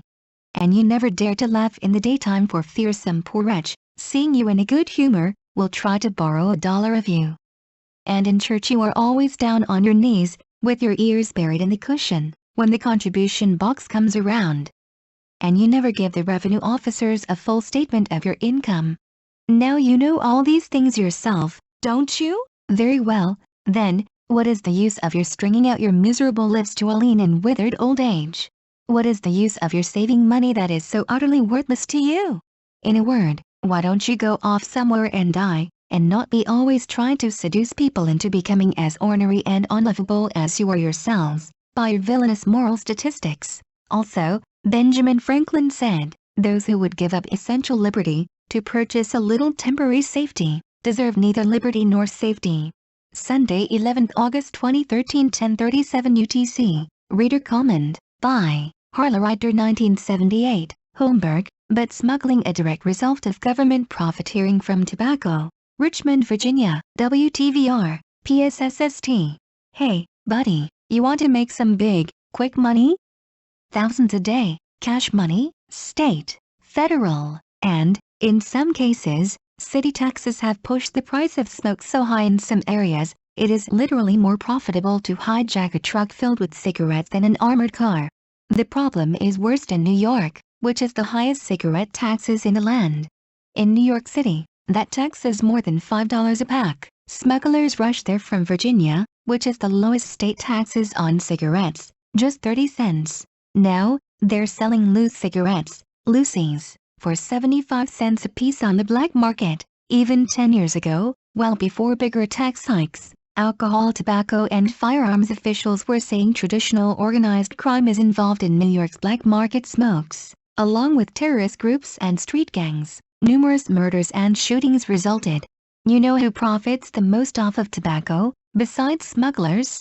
That's right, federal and state governments. Tobacco companies' operating profits are less than 50 cents a pack. The feds get twice that, a whole $1, thanks to a giant increase in 2009. And many states, like New York, New Jersey and Rhode Island, make 5 to 10 times as much in taxes than the manufacturer's profit. That's why it costs more than $11 for a pack of smokes in Manhattan. And with a pack costing about $4 here, you can see the business opportunity for smugglers. America's history and tobacco are joined at the hip. Gold brought waves of settlers here in the mid-1800s, but before that, it was the golden leaf. That's why tobacco leaves adorn the state capital. Alexander Hamilton was the first to push tobacco taxes shortly after we declared independence, but we didn't get serious about it until the Civil War drained the Union's economy. Tobacco taxes have soared in the past 20 years as smoking became one of the most reviled behaviors in the land. Not only has it been blamed for deadly diseases, tobacco has been wrongly been labeled a financial drain to our society. This is what happens when a legal product becomes so politically incorrect that we suspend the usual fair trade rules and allow governments to sin tax the hell out of it. But no matter how horrible we say tobacco is, we don't have the guts to make it illegal because we're right there in bed with the tobacco companies. And do you know who gets screwed the most? Poor people. They're more likely to smoke. But let me give you another tip. State and federal revenuers will be coming after this new wave of butt smugglers hard. These tax collectors represent the worst kind of tobacco addicts, state and federal governments. They start losing a lot of those smooth, rich taxes, they're going to go into withdrawal and heads are going to roll. That's why we have a whole big branch of federal law enforcement dedicated to busting cigarette and alcohol smugglers. My guess is, wannabe cigarette smugglers may be better off selling crack cocaine. Link. Sunday, 11th August 2013, 10:38 UTC. Reader comment, by Harlerider 1978. Nazis, you've lost the war on smoking, it's over. Or did you screw up simple the WHO FCTC anti-tobacco treaty? Then claims so insane not even you believe them. Then you played the it's for the kids card all too often. Then you went for outdoor smoking bans. That, my dear Nazis, is what turned even the mainstream media against you. Sunday, 11th August 2013, 10:40 UTC. Reader comment, by Harlerider 1978. In more rational times, before the anti-tobacco hysteria began in earnest, Women who smoke continue to smoke and enjoy other normal pleasures of life without guilt during their pregnancies. Many even smoke during labor to help them relax and take the edge off their pain.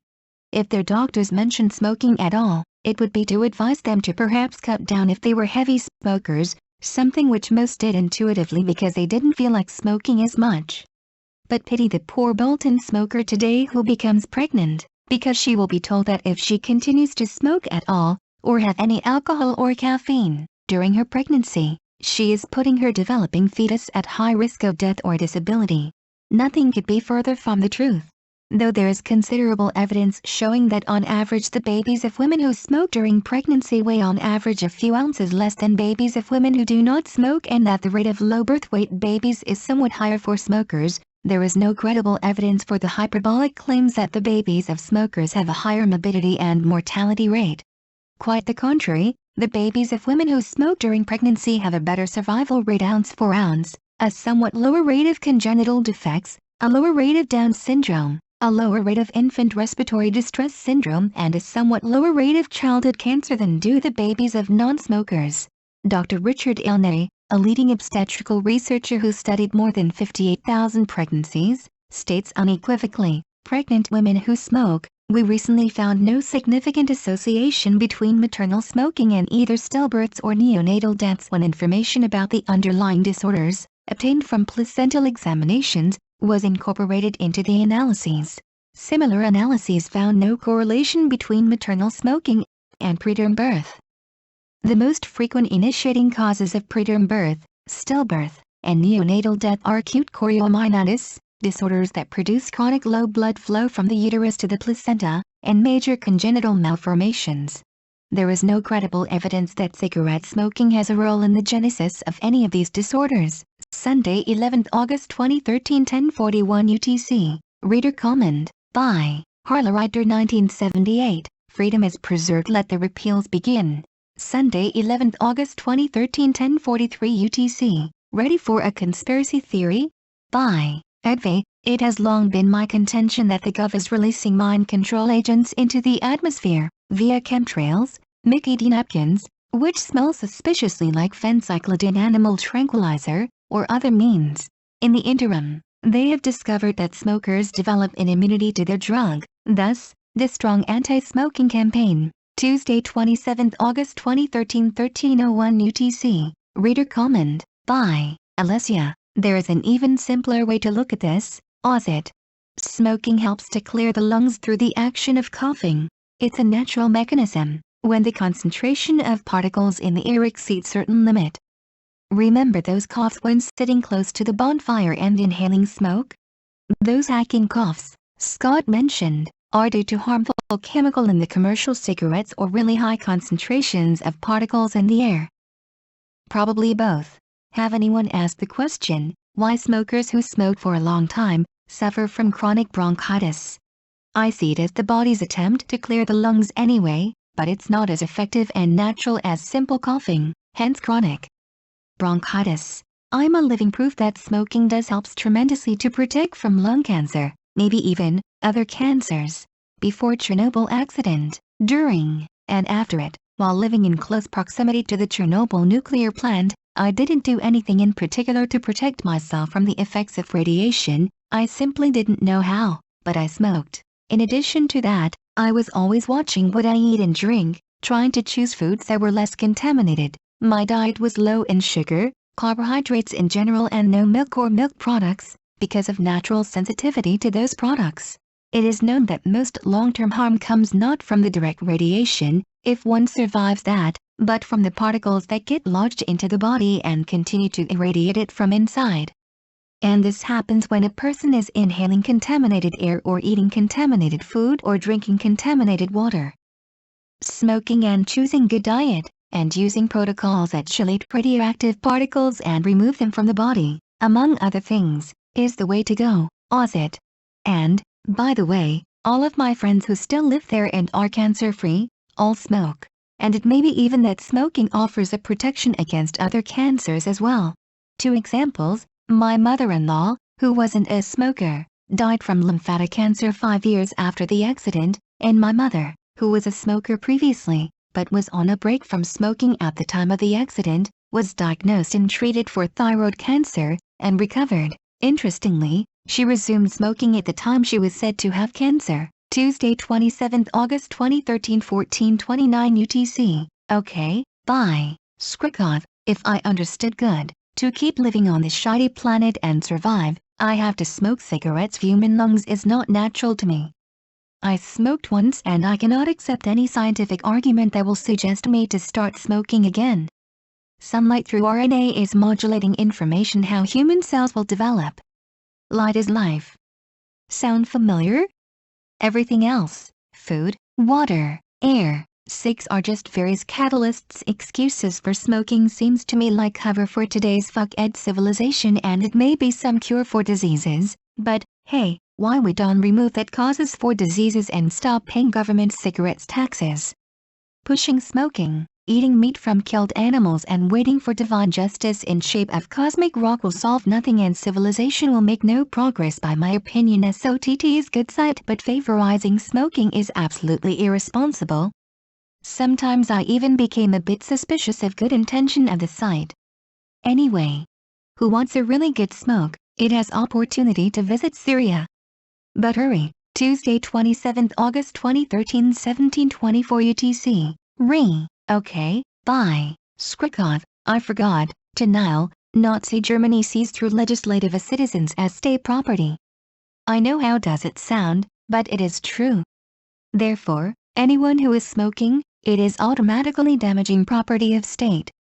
Insane but true, and when we are by Nazi Germany, none can forget they had top scientists. Some of them to prove their theory used calipers to measure head of Jewish. Cheaper method to become government proof is to permanently turn off TV sets. You don't have to smoke to be conscious person and have quality life. Who told you that you have to smoke? Anyway, everyone has right to choose in what will be believed. English is not my mother tongue, so I apologize for grammatics. Tuesday 27 August 2013 17:52 UTC. Pro anti-smoking. Bye. Josh, I recently stopped smoking after 30 years of smoking. I still want to smoke, but poor health prevents it. The reason why I stopped smoking is because the body can no longer handle it. The reason the body can no longer handle it is because of toxicity.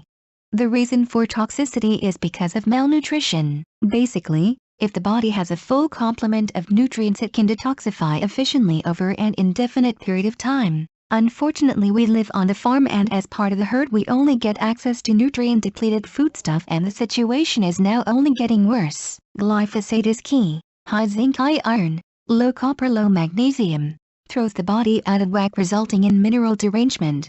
If you have low magnesium, you will have ceruloplasmin.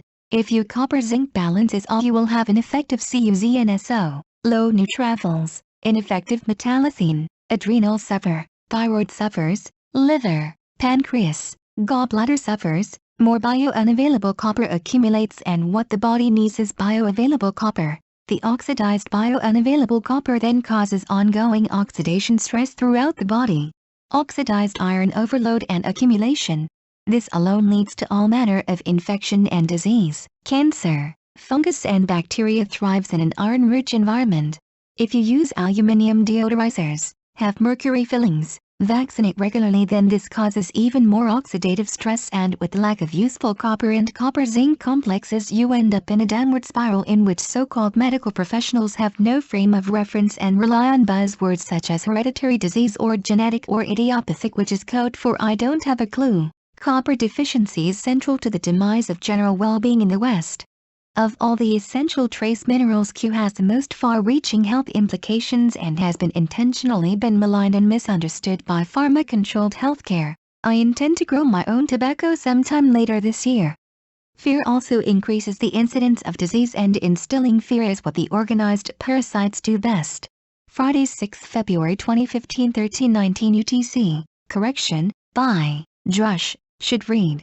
If you have low magnesium, you will have low ceruloplasmin. Friday 6 February 2015 13:2 UTC. Happy Lisa. Brilliant factual article. By Happy Lisa. It can well be an overgrowth of Candida albicans, fungus, in one's body that makes them averse to smoke because the fungus that attacks your body feels threatened by it. Also, it is the same emotionally learned reactions and lack of true scientific, real science, evidence that has not been found or properly understood by vegetarians, that puts them in the same camp as the anti-smoking brigade. They would absolutely abhor the idea of adopting a ketogenic health regime. 80% saturated grass-fed animal fat and 20% meat. Again, the best protection for health. Science is also now finding how internal pathogens, fungus, virus, parasites, inflammation and such are the main cause, other than all the depleted uranium etc., of most serious illnesses, cancers, allergens to humans, and most probably animals. Nicotine stimulates the vagus nerve. Research the incredible total meaning of that. Parasympathetic nervous system.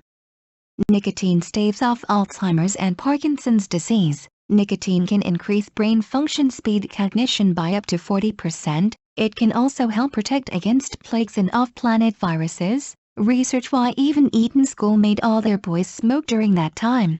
Just a few reasons straight off the top of my head. Be brave, go down the rabbit hole. It won't kill you, but ignorance might. You owe it to your loved ones if nothing else. Knowledge protects, ignorance endangers. All is one great humongous deception. We all hate being lied to, so start researching.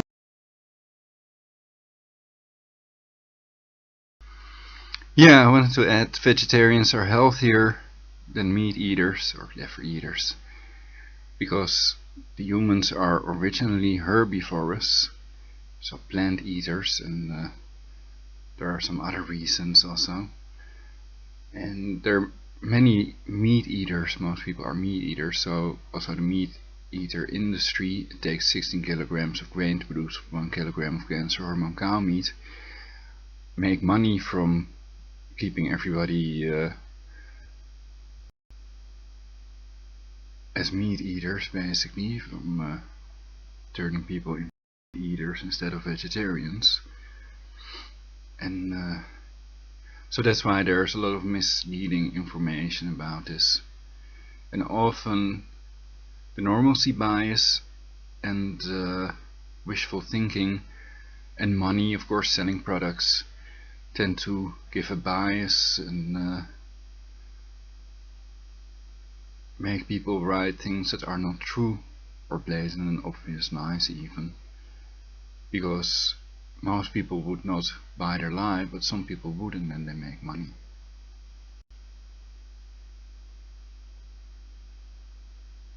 Hello, I clicked on this button, computer. With critical thinking, and maybe some good organic tobacco alongside, and help wake people up to the mass deceptions by sharing its antidote, the truth. Tuesday, 27th October 2015, 16:21 UTC. Health and Wellness. 10 tips for finding balance in the age of excessive internet usage. Steps to reverse cavities and heal tooth decay naturally. New Zika study spouts the same old lies. A good night's sleep may keep colds away. 15 Syrian children dead following UN measles vaccination campaign. Despite carcinogenicity, EU Parliament reapproves glyphosate. Lead designer of Gardasil trials now warns parents against the vaccine. Picture of the day, Putin a hurricane. SOT.net. Quote of the day, truth fears no trial. Proverb. Recent comments. This will give you some concept of what solitons are as creations of quantum tunneling. Link. Baron. I'm crusading here for people to start thinking for themselves while they still can. I've spent a lot of time on this, and here then is what I. Baron. The sun is white, but was yellow. Link. Pave link. I've seen so many YouTube videos in which people are holding the cell phones out in front of them as they take videos of police. By being so. Nuga Bird. I agree that very rarely do such academic studies take into account the con games people play in their observations, and that some people have a. Run Francis, subscribe to our newsletter. Amazon Smile, Revolt. T-shirts, Quantum Quirk, Yedin. Contact us. Support, SOTT.net. Email sent to SOT.net become the property of Quantum Future Group, Incorporated, and may be published without notice. Donate once, or every month. Click here to learn how you can help. Reader comments do not necessarily reflect the views of the volunteers, editors,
So in my previous broadcasts I've covered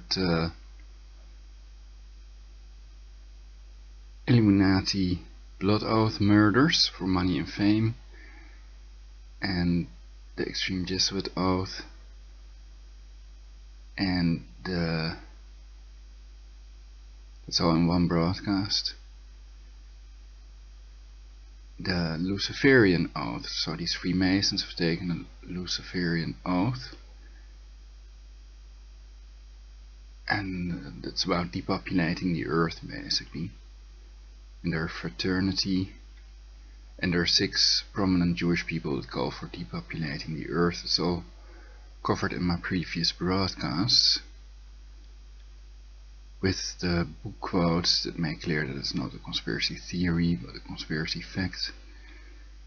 And yeah, I think my channel may become bigger slowly, that now my broadcasts have better quality.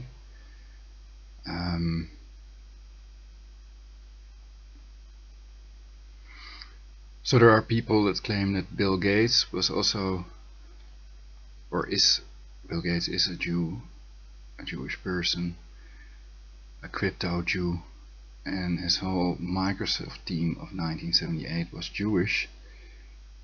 But you also have Linux and what have you, some other operating systems. Anyway, it's clear it's best to use the fastest operating system that has most software available for it, unless there is something better than virtual DJ. Then I might. Another alternative is using Wine and an emulator to emulate vintage computers, older computers. I used to play with my father. He's an electrotechnical engineer. He used to make information systems about personnel, for companies. Anyway,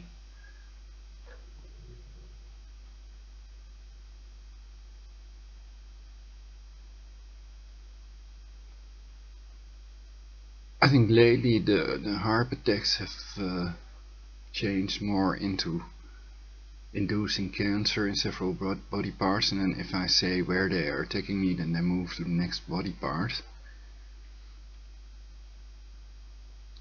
So this has some interesting info. If you know that video that I showed earlier, I can show it again. It's this one. Black Pope Catholic Church Haarp Warhead Threat. And if you know where to get that layer that I show in the video, then I would like to know that. I might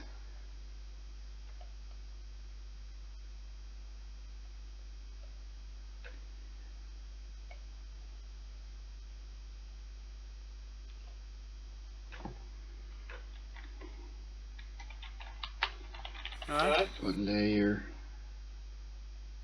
Oh yeah, another strange thing is that the spaces when I write something in response to a YouTube video, the spaces are not showing up.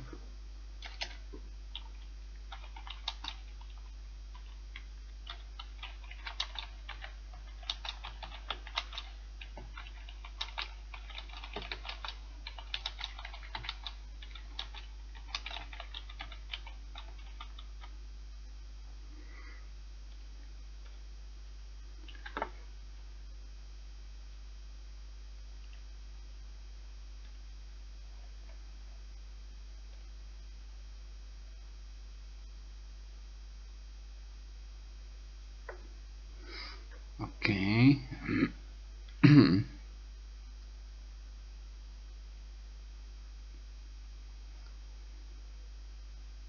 So, and I'm totally for making a perfect society and a cure against aging, for making everybody eternal and stabilizing the world's low population around 7 billion. I think that's a reasonable number.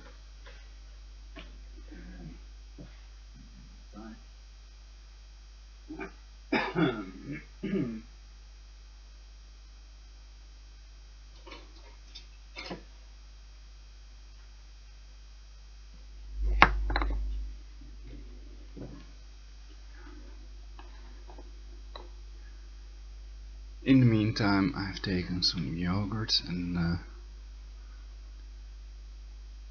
yeah, with backlights it looks like this. I think with this one I cannot adjust settings. There's other great program that I might demonstrate in one of my coming broadcasts. Special effects program.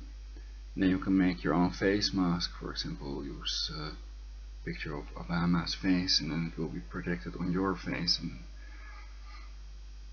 so soon, well, people can already use it to make themselves appear as someone else, basically. But I think you can still see that it's fake, though with CGI, also freeware CGI, it's possible, I think, to do a lot more in that area of special effects a la Jurassic Park.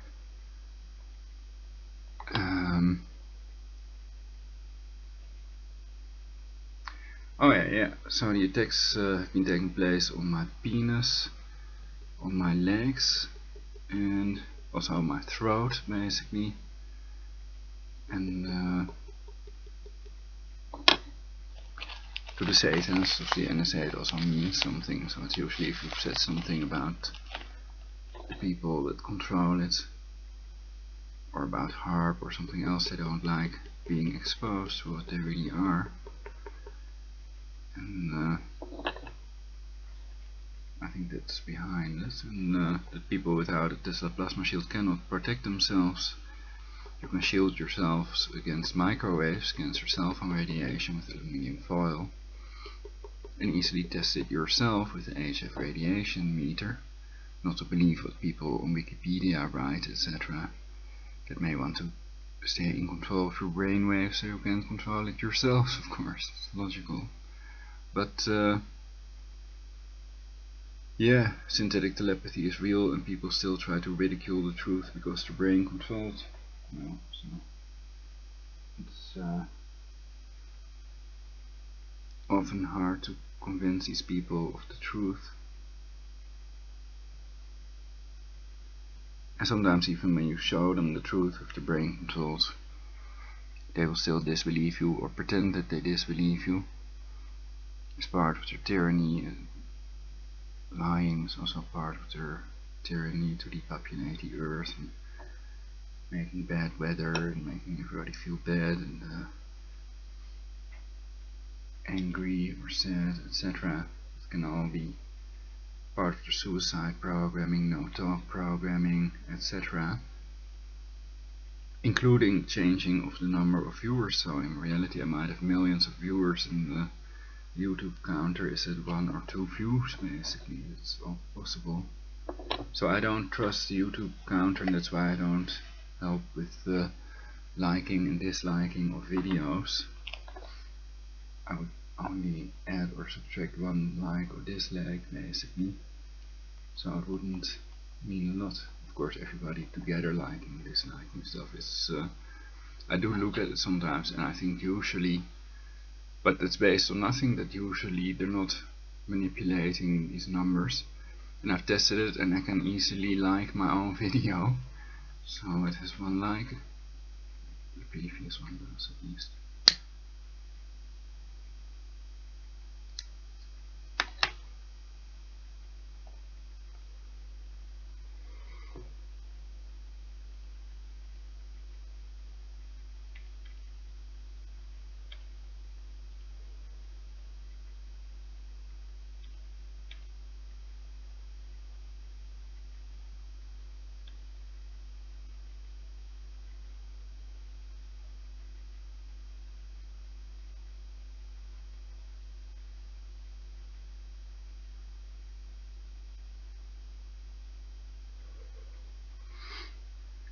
Alright, and now if you can get Open Broadcaster to work on your 64-bit machine, then now you're too advanced and I can't stop you anymore.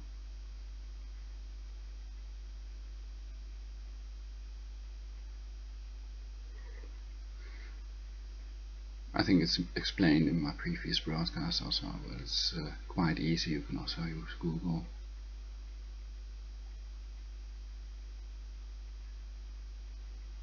But it's true they're trying to dumb down the world's global population and depopulate the earth, you know.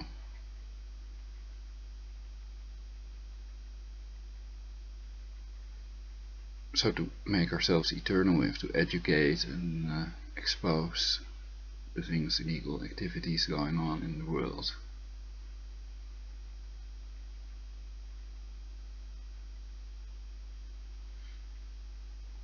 And reprogram people so they stop spending money on wars and depopulating the earth and start spending on a cure, finding a cure against aging, life extension technologies that work.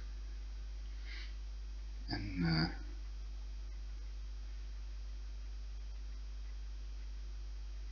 not to make any changes unless we can control the outcome. That's another idea. Calamities will happen.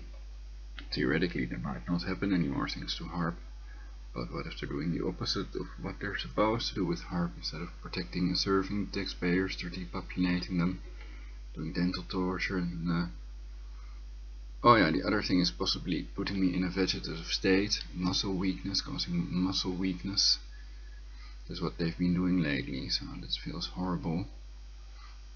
And yeah, so if they can control these nanobots with Haarp, then they can definitely control insects and other animals like cats and dogs, pets, brainwave, and they can also control computers, any electronic equipment they can turn on or off remotely, let lamps burst and do other things that may be to distract people, to prevent them from finding out stuff, and every brain is monitored and controlled by this neural network. Quantum computers of the NSA. So since the Beast computer network, they've probably made many new, much faster computers than the Cray.com computers. And also consumers can buy these quantum computers, which a little while ago, perhaps they are still that big. They were occupying a whole building, basically the floor of a building.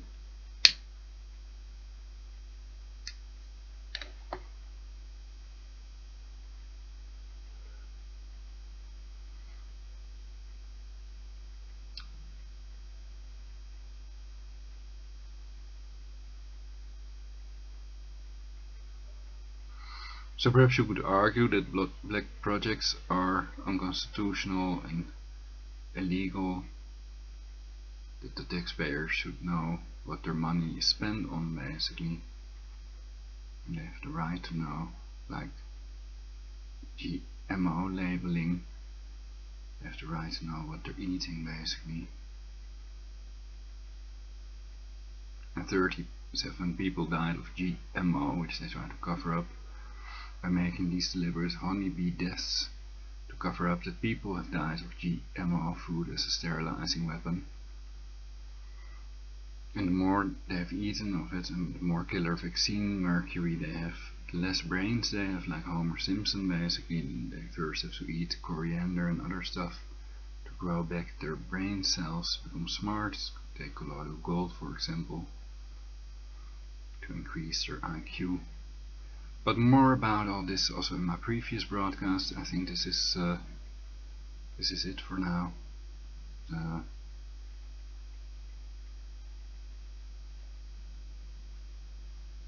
End of this Universal Peace broadcast.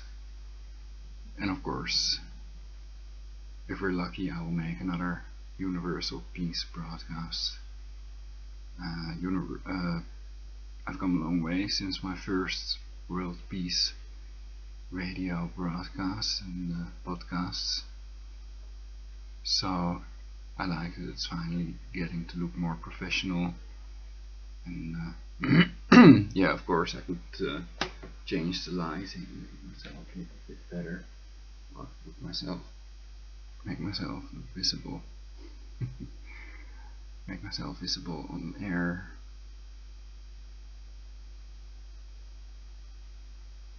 The real Ulrich B.C. Hoffman. Okay, some honey.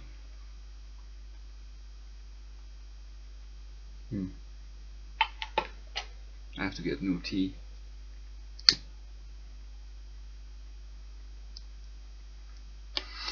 So I do think it's good to drink a lot when you're smoking to build a